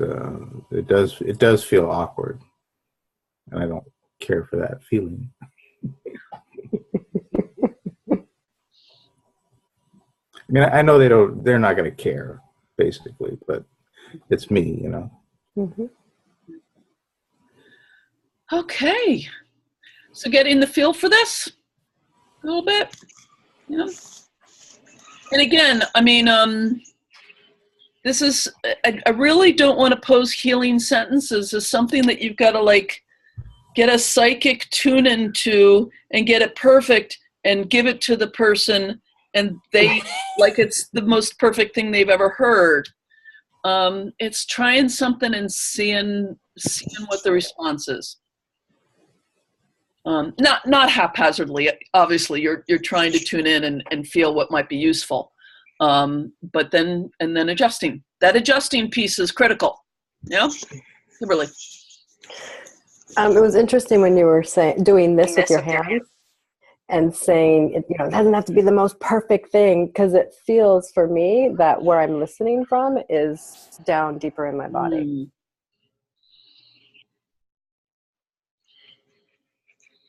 That's where the impulse comes from. Yeah, yeah. It's interesting. Dan Booth Cohen at the conference in Virginia, he offered up a fabulous metaphor or picture, because he's really into talking about representational perception and about how it's something we all have, and that the thing that Constellations teaches is that we all have it all the time. And he says, we're not just heads on pedestals, right? And then he's standing in front of people and he goes, we've got all this sensing that happens from here down. This is all, all of this is also perceiving the world. But we get taught it's all happening here. Mm-hmm. And I love that, head pedestals. I thought that was great. And I just, that was very powerful for me when he said that. Mm-hmm. So thank you. Thank you for that, Kimberly. Can I make just a comment on that? Sure. There have been experiments that basically prove that you have a gut feel in your heart, your gut, before it actually makes it to your head. Yep, Mhm. yep. No. Yeah, I mean, it's why your hand pulls off of the burning stove before you've thought the stove is hot, right? Yeah. Had a healing. Some things have to go past the head in order to get done. Sorry, you were saying? I had a healing sentence for your situation, Leslie. Oh, good. Which one? The one you described about the Facebook, the colleague. Oh, right. Yeah, go for it. You said, though we are colleagues, we are not exactly the same. Okay. This is very true.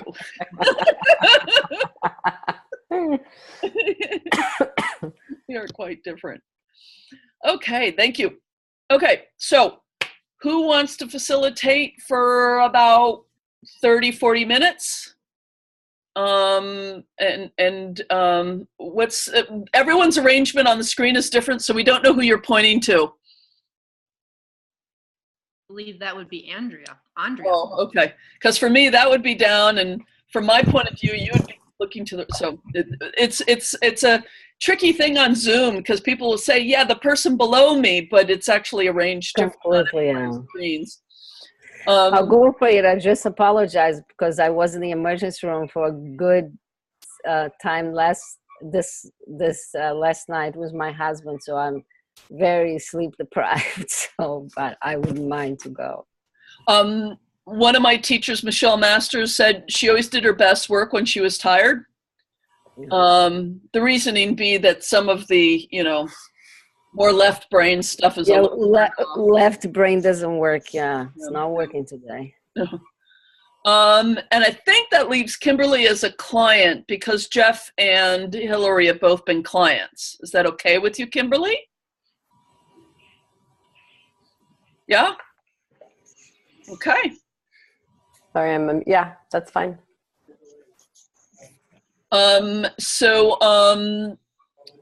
Andrea, I leave it to you to interview and, move forward with however you want to do it. You have some representatives here you can use. It is entirely up to you if you want to ask me for any assistance, or I'll just sit back and watch.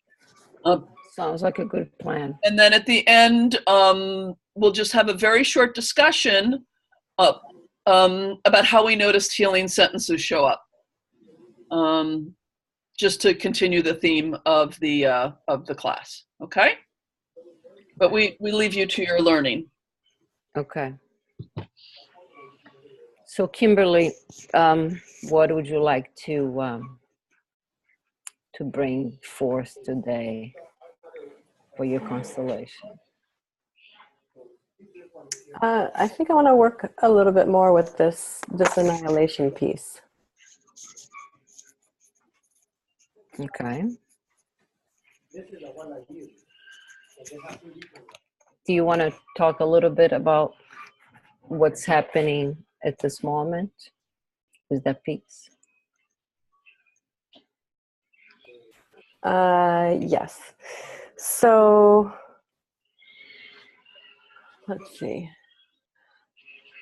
I feel like I've spent most of my life flying under the radar in regards to my own work, and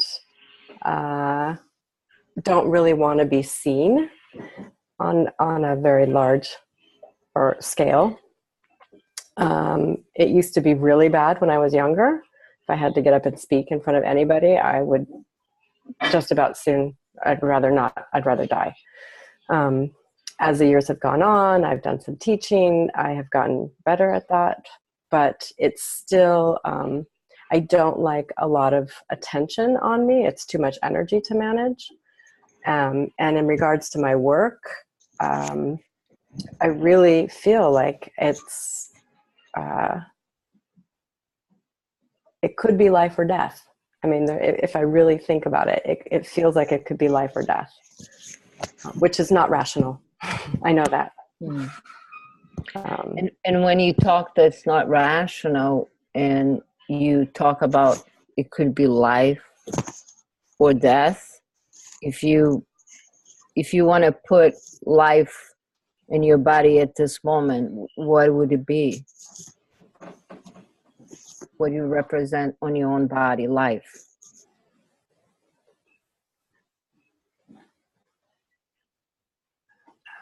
Free-flowing energy, I think, if I understand you correctly. What do I interpret life as? In which part of your body would you feel life? In the center of my body. In my center. And where is it physically? In my body? Right around between, probably like right around in my third chakra. Mm-hmm. And what do you represent death in your body? Just right now.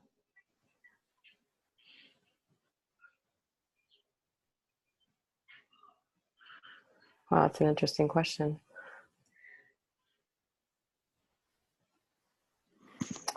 It feels like a veil here. In your head? Mm-hmm.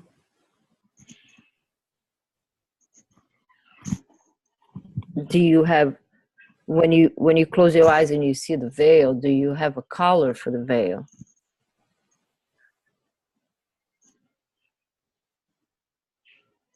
No, it's an absence of color.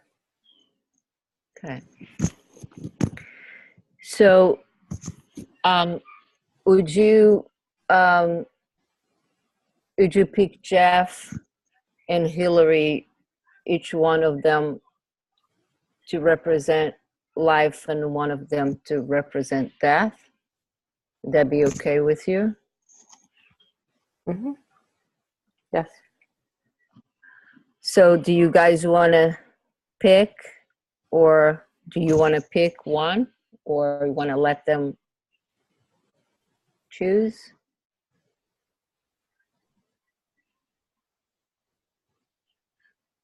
Mm.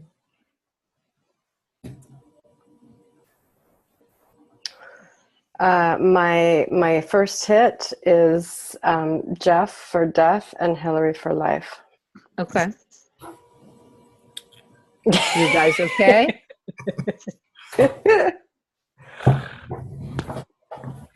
Nice change of pace for me around here. Cool. Hillary, just as the leader of the group, I just want to double check. Life and death are very real things for you right now in your life. Is this okay for you? I'm usually feeling like I'm Good. happy. Just wanted to double check everyone's safety. Mm-hmm. Okay.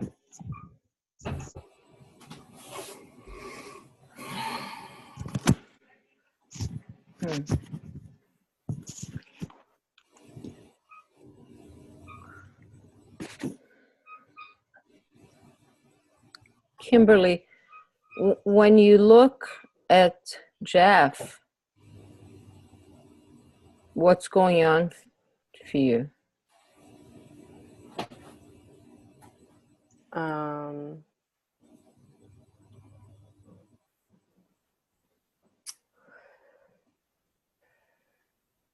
I feel kind of heavy.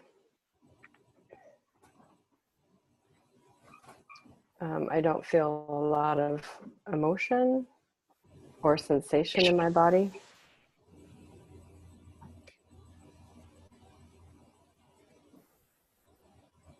If you reach out, as you look at death and you reach out in your own body where life is, does it change?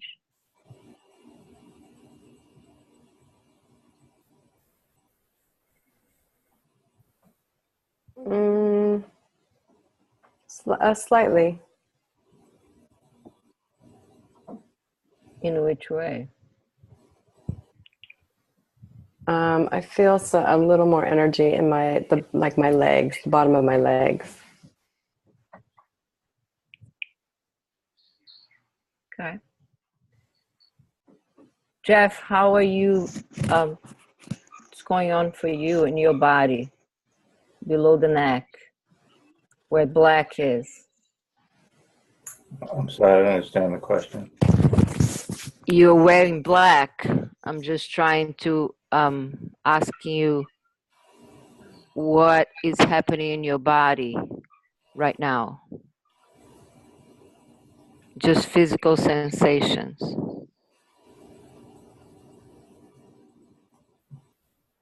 Not much. I'm pretty.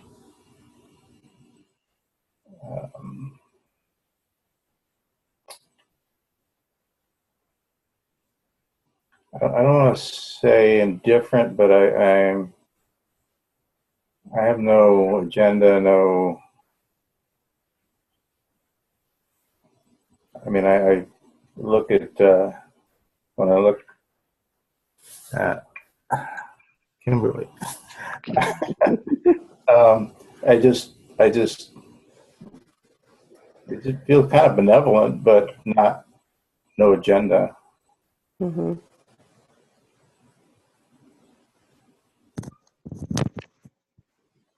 How are you doing, Kimberly, when you hear that?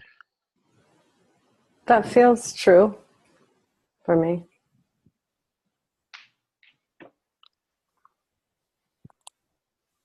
Hillary, Yeah. what's going on in your body? Well, it's really hard to stay in one spot. I just want to dance and flow and move, and all this talking is challenging. Whoa. Expand. Huh? Does it feel expanded? It feels expanded.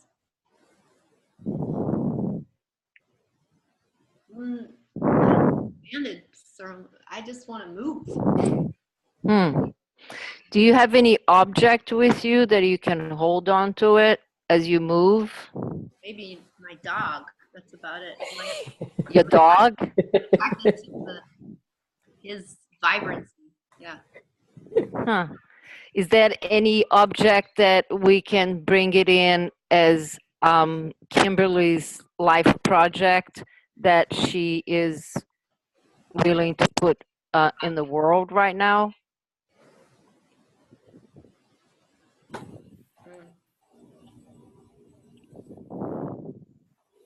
I mean, I feel like he's very Awesome. he's beautiful. So how Kimberly, what's his name or her name? Bodhi. Bodhi. How do you look at Bodhi as your what do you want to bring to the world as your essence? It seems, I feel super joyful. He's a very joyful dog. Yeah. And how does your body feel? Excited. Do you have any physical sensation? I feel project out there like that. I feel a lot of supercharged energy coming up my legs. How when you look at Kimberly expanding, at Hillary expanding, and pretty much her energy taking care of the whole room, and there's a life there. How does it feel inside, the thought of may not work, people may not understand? I get tightening in the throat. But my body feels excited. Okay. So, Jeff, can you hold an object with you? Anything. Anything. Just pick an object there. Huh. Interesting. What is it? Awesome. It's a stapler. Wow. So, how does it feel with your project as a stapler?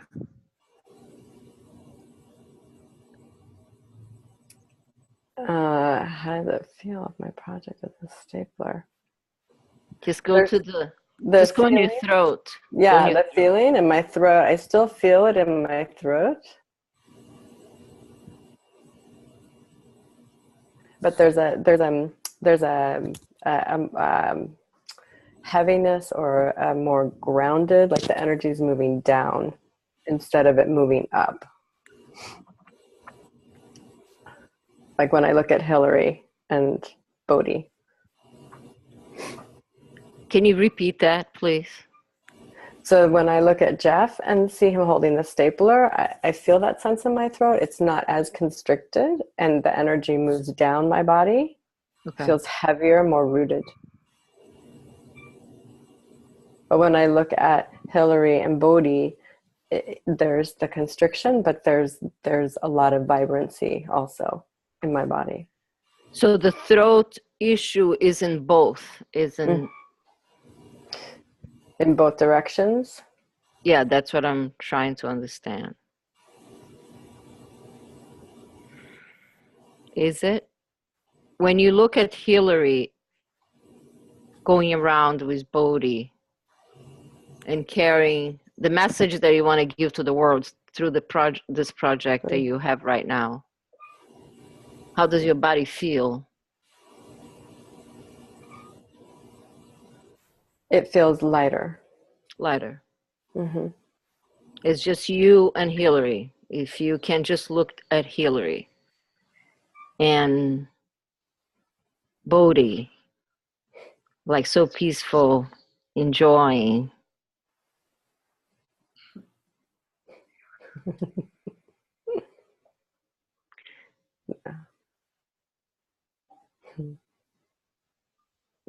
How does your body feel? It relaxes, and I feel emotion in my eyes. Like there's a sweetness there. Okay. Now, when you look at Jeff,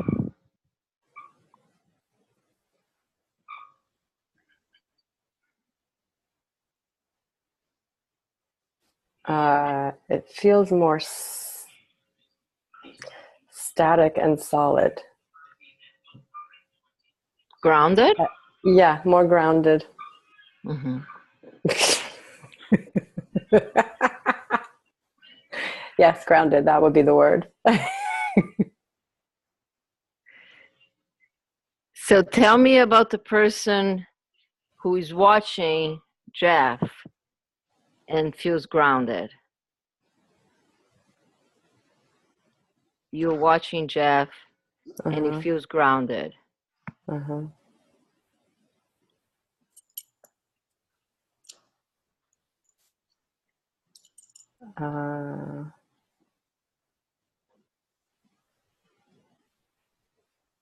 don't know. I don't have any words that are coming.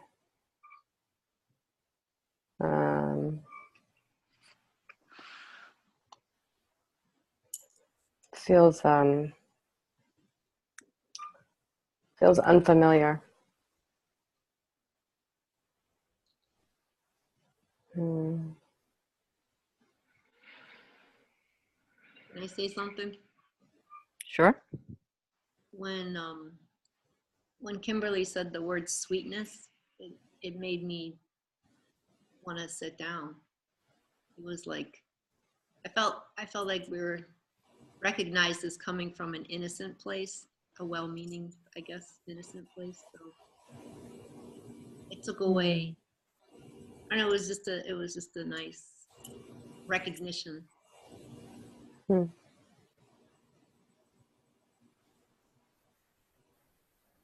Jeff, do you want to tell us a little bit about what's going on?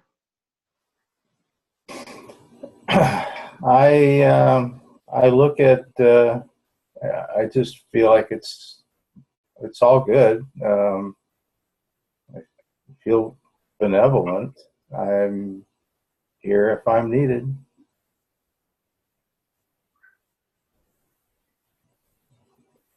Now, Kim, you were going to bring forth a project that's very dear to you, and you're going to have both sides. And how do you feel looking at both sides?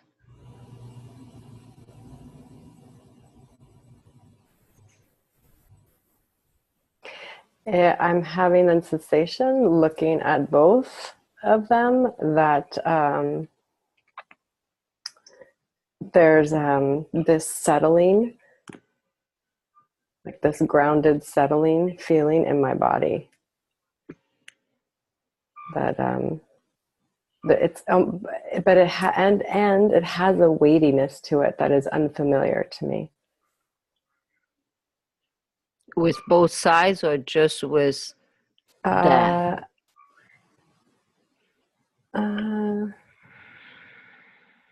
don't know. That's a good question. With both sides, it almost feels like with the both of them together. In a way, it's almost as I'm feeling the lightness and the exuberance that's coming up, and then the descending death energy grounding down. I just feel this like this more solid solidifying in my body. I just want to ask you to say something. It may not resonate, but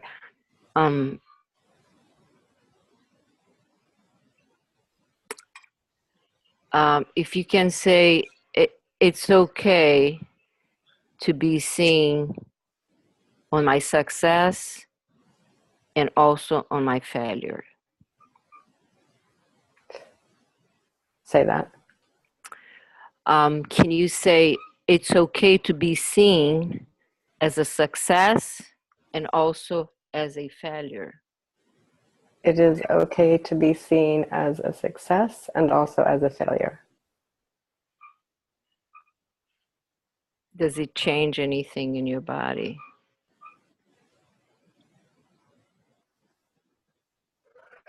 No, the weightiness is still there, but there's this other pulsing. It almost feels like excitement, but not as exciting. Can you tell me? Go ahead. Can you tell me a little bit about this? Where in your body you feel that?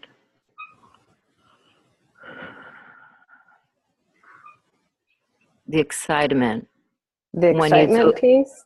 When you say it's okay to be seeing whatever it is that you're going to bring forth on your project, people will see, some people will see as a success, some people will see as, I don't give a damn. Exactly. But the truth is, how does it feel to be fully exposed and still hold your beauty on that?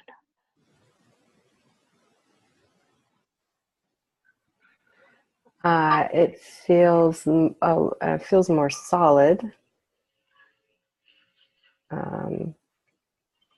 Feels more solid. Feels more solid in my legs, down to my feet.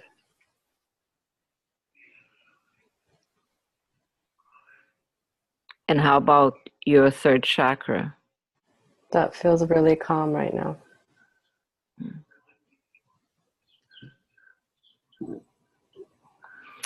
So when we started, you said there is a big part of you who is afraid of being seen. How does that part feel right now?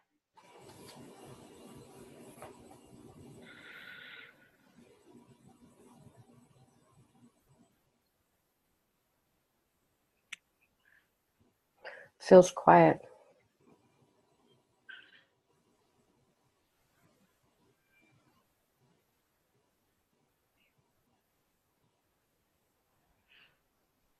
Like all the, how do I even see? The sensations that are all in my body feel very calm. The only place I have any kind of discomfort is kind of right in this part of my neck, kind of inside my throat. But it's very slight. So if you had to say something for this part of the discomfort in your throat, what would be one word?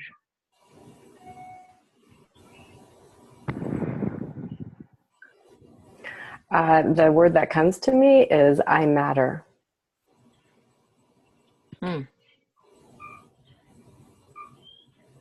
How about my work matter? My work matters. Oh, that makes me sad.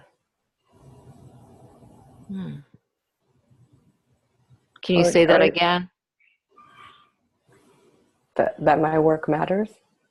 Yeah. Yeah, there's a grief that's around that.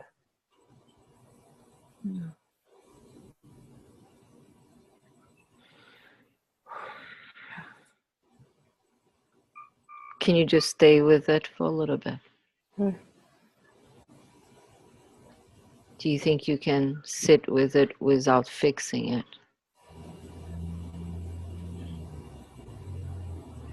Yeah.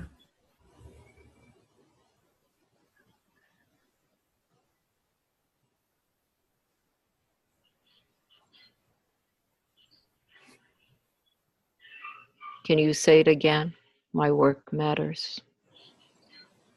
My work matters.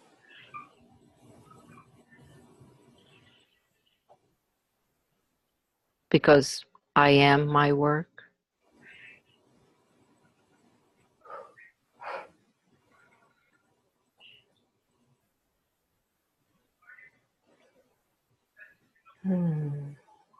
My work matters because I am my work.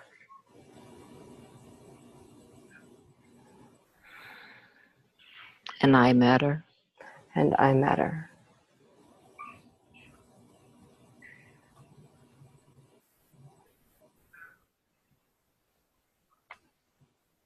Wow, the discomfort in my throat is intense. Can you just breathe through it? Mm-hmm.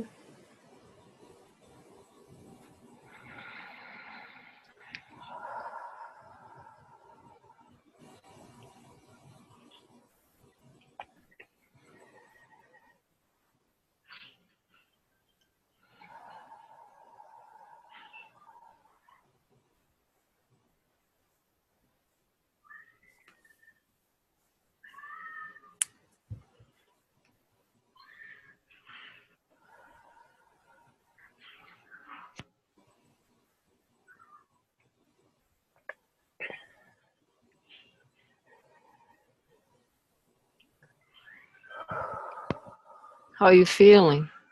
It's unwinding a little. Okay. Can you feel your feet on the ground?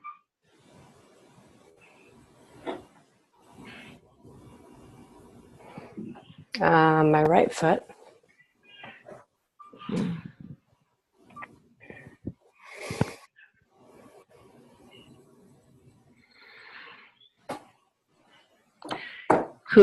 would be okay if I ask Leslie to be the feeling on your throat? Sure. Leslie?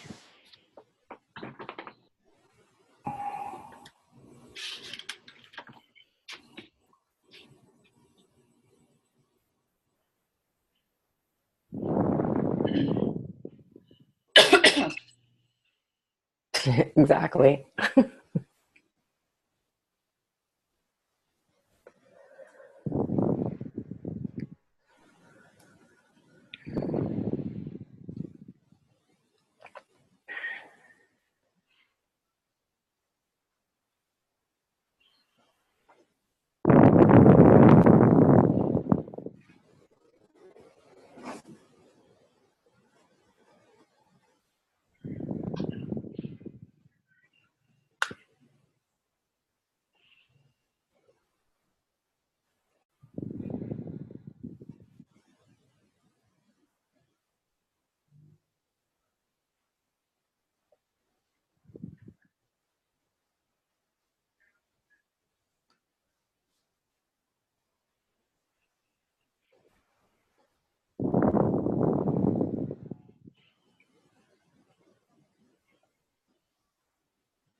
Do you want to say anything, Leslie?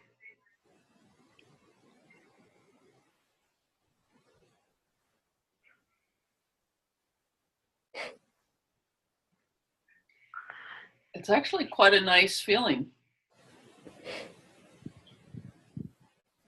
Mostly looking up, and I feel like a pleasant rising energy. Can you say the phrase that she said before? Which My one? work matters.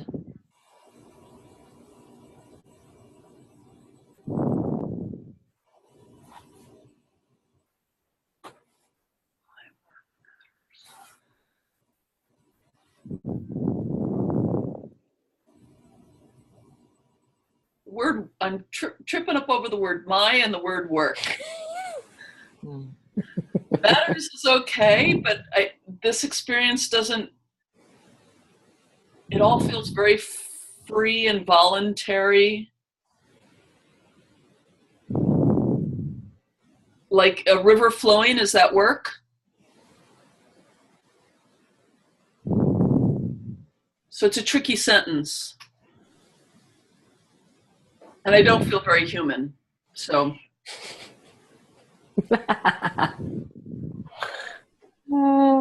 I feel like a feeling or an energy. Do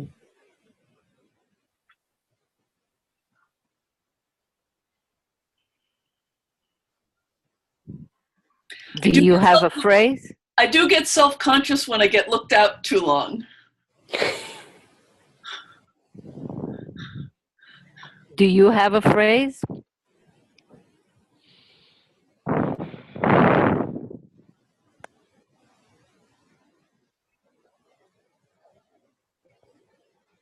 Flow is nice.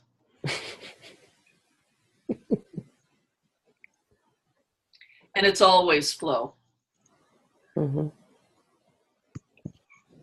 It's never not flow.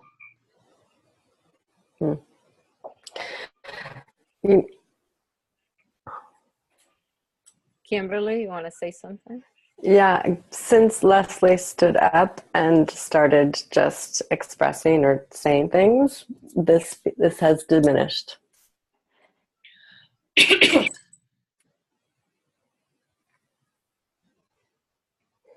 And I did like checking in with life and death.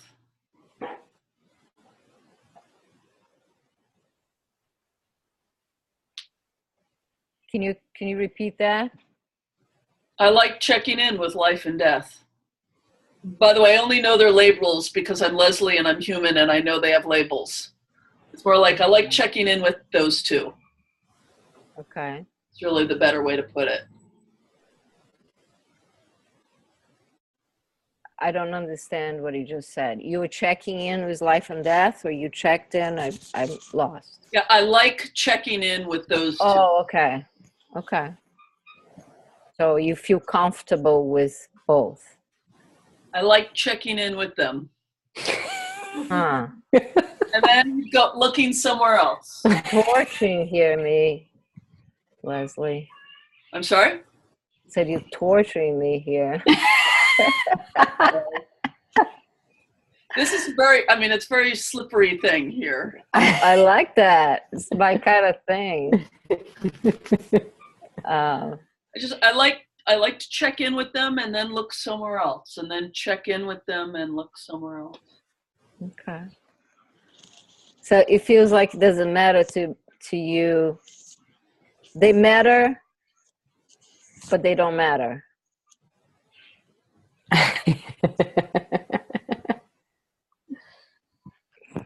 They matter, but they don't matter.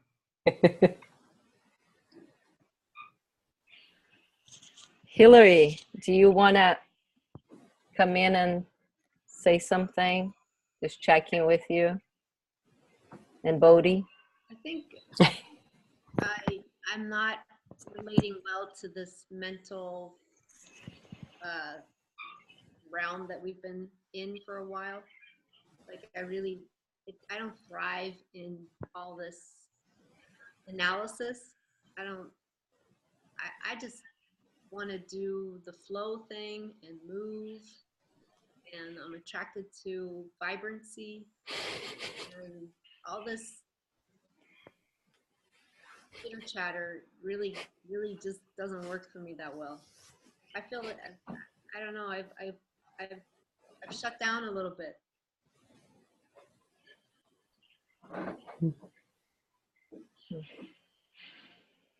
How about you, Jeff?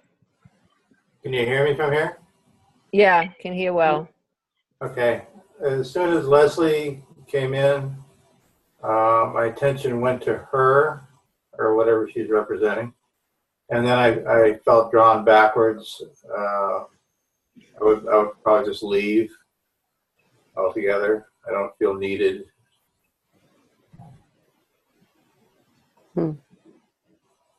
How about you, Kimberly?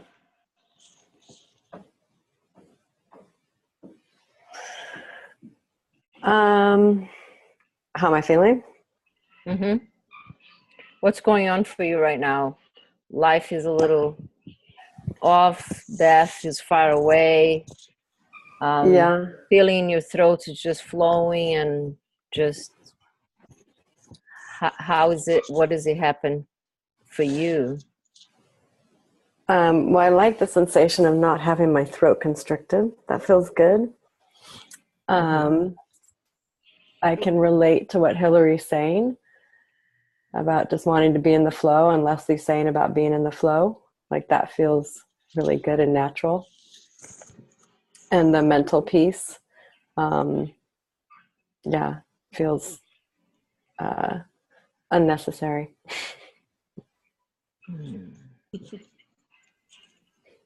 It actually gets me stuck. Mm-hmm. Totally. Yeah, I feel stuck too now. A lot. Oh, we're all on the same page.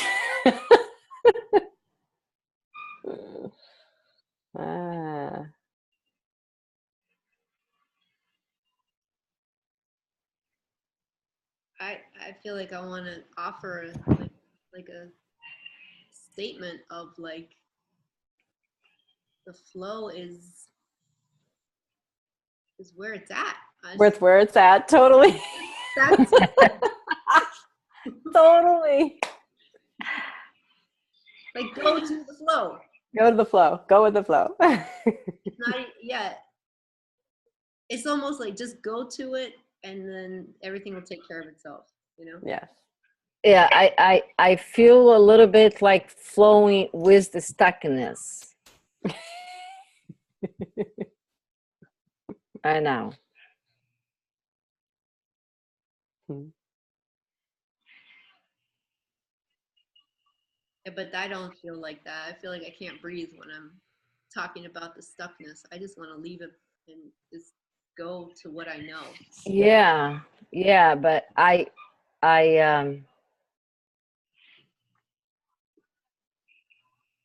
that is, to me, that is a I'm lost. Once Leslie came in, I got lost completely.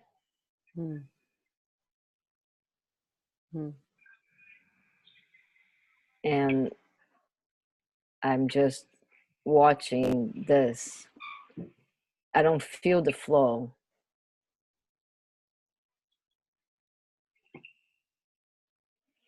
Do you want me to step out of the role? Maybe, just to see. Okay. That be okay, Kimberly? Yeah.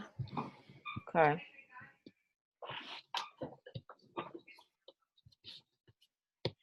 So how do you feel, So Kimberly?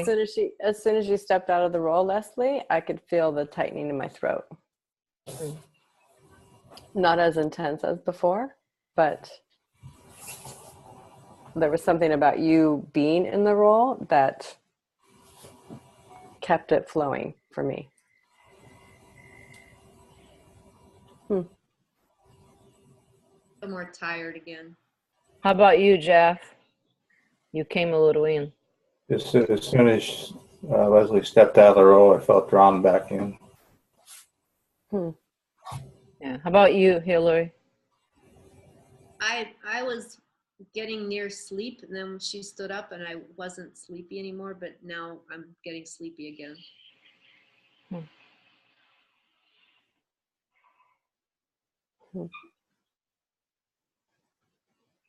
And are you feeling anything different besides the throat, Kimberly?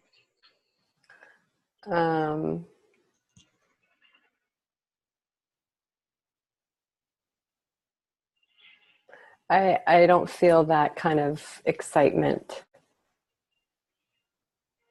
I feel kind of like, kind of like not, it's not like directionless or purposeless, but just like waiting, kind of like waiting For something to happen. Jeff? I'm feeling a tingling sensation all over, and I'm drawing. I feel like I'm being drawn in much more closely than I can get, actually.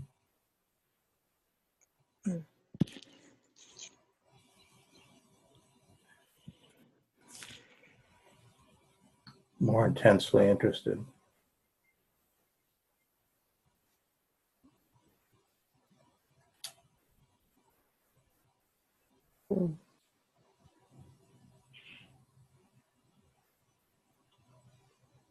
How does your throat feel, Kimberly? Constricted.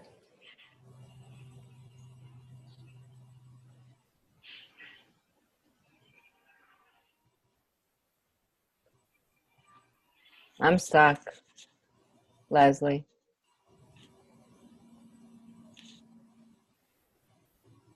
I feel death coming in. Life is tired. Kimberly has a constricted on her throat, and I don't know where to go.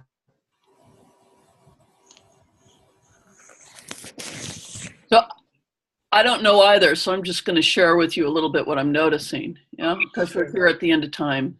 Mm-hmm. Oh, yeah.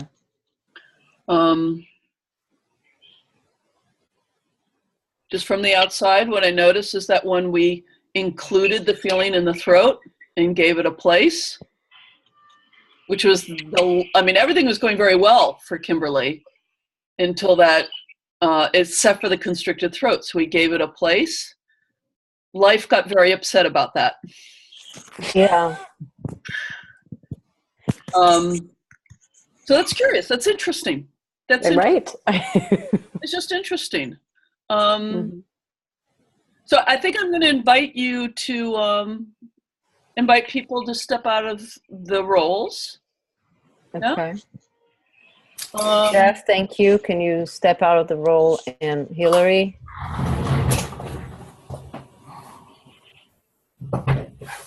It also, I get curious, when I get that stuck, is there something that resonated with me in the system? When I get flummoxed. When you get what?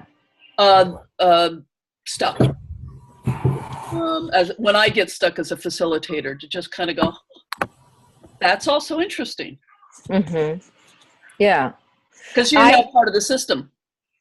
Yeah, I don't have a problem with it and getting stuck, but to me, I'm talking about me, I think my family gets a problem with that. Right. So it's something that I notice. And the other thing is that I wanted to make Kimberly free from the constriction on the throat. Right. Yes. So that's where all of that is worth noticing.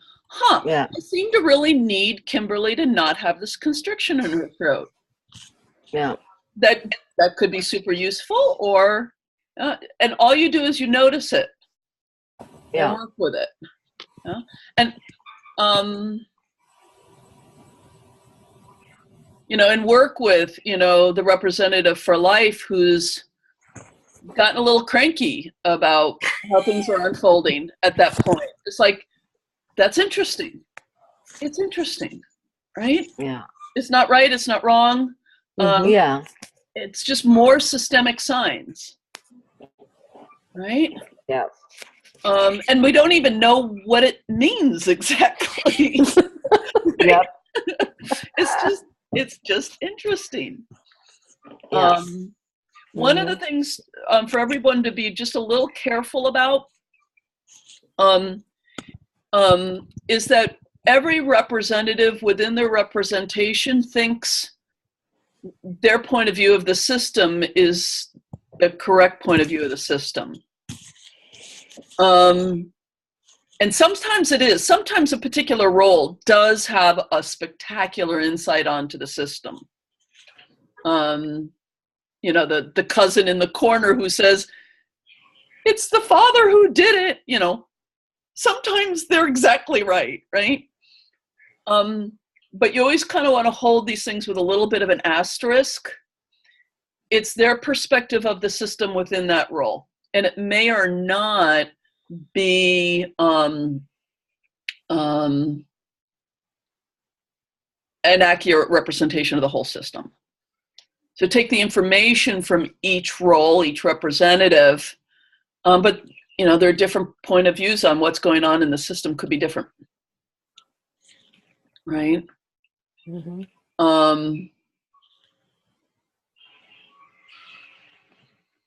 Certainly, I'm not saying this is what happened, but a tendency in some constellations is to prefer life over death.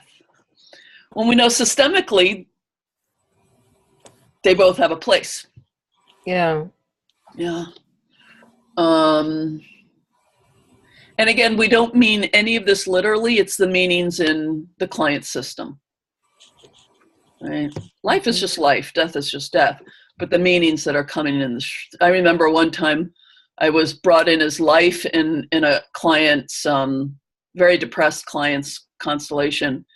And I went straight down on the ground and I couldn't get up for the next 45 minutes. That was not life. It was the meaning of life in that system. Right? Oh, I see. Yeah. Right? It makes sense. Life has got no problem. Yeah. So I leave you and Kimberly with those interesting noticings. Mm-hmm. And some curiosity. Mm-hmm. Huh.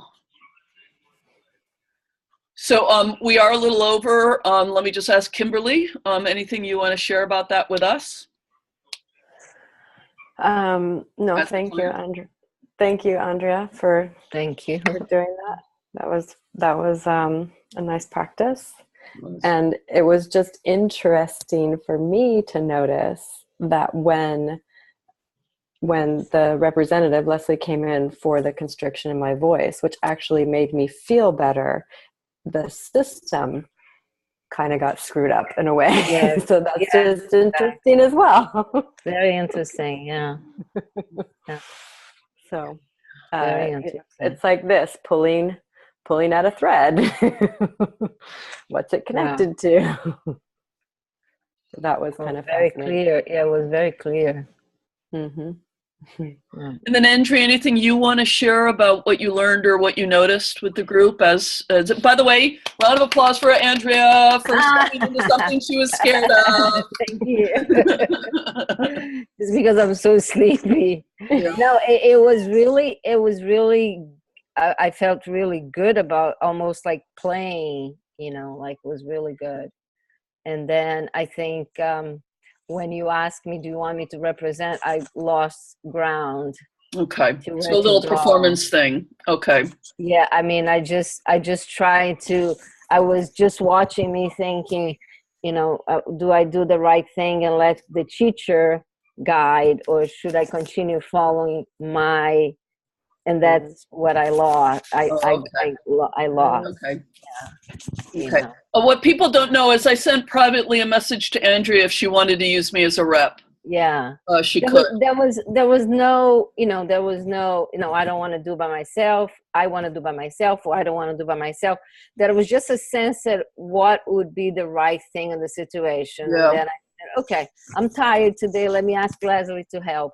And then I felt like the whole Got thing lost. kind of Yeah. got to a point that I was enjoying to be in the stuckness, because I think it's so juicy when you just stay in a point where things don't move, because that's the point we always wanted to get out of it. And I think it's juicy. But then I look at the time. So, Yeah. but it was very good. Thank you so much, Kimberly and Jeff and Hillary. Thank you. And Andrew, I want to say I totally reflect back to you that your experience was feeling stuck. It was not my perception that you were stuck. If you hadn't said that you were stuck, it wouldn't have been my experience that you were stuck. Interesting. My sense is that you were still working very fruitfully with what was showing up. Yeah. So but that's it was interesting to put it out there for the class, and even for me to see Right. how the dynamic would go. Right. And I just want to also name, in terms of style, is a lot of that approach from the Fausts, or from another, looking at the energies and stuff like that, and the body energies, or is that just your own sort of approach? I don't know. I think Faust has a little bit of the feeling on the body, but not. I don't know. It just came. I don't know. Just Okay. came. Cool. Maybe because you talked like right before about there's this, and so I just wrote that bus. I don't know. I thought it was really interesting. I learned a lot from that constellation and about bringing a slightly different approach. Yeah, about bringing in representations for body feelings. That was really interesting. Yeah. So thank you for sharing that. Jeff and Hillary, real quickly, anything last that's important for you to share before we go? I kind of wanted to interact with Beth, and unfortunately, I don't know. That was like, I just wanted to have a chance to look at him and talk directly to Death. Okay. Yeah, I could do things. I thought it was really interesting that when Leslie came in and death seemed to just not be a consideration anymore, but life wasn't too happy. Didn't really expect that. It'll be interesting for you, Kimberly, to just explore this in your own right-brained, put cards on the floor or journal or whatever, or let it be for a few days, and just keep playing with this. I think Andrea did a very nice job of giving you some deeper connections with yourself and then stirring up some sort of archetypal pieces. Yeah. In a very getting things going kind of way. So in a generating kind of way. So thank you, everybody. Thank you. Before we go, gosh, I appreciate you guys so much. And I invite you, if it comes to you over the course of the week, you see someone talking about something on TV, or you listen to a TED Talk. I was thinking a TED Talk would be good for this. Or you're just talking with a friend, and give yourself an opportunity to think of healing sentences for stuff 1 or 2 times. Listen to the damn pundits and see if you can find the healing sentence underneath that CNN round table.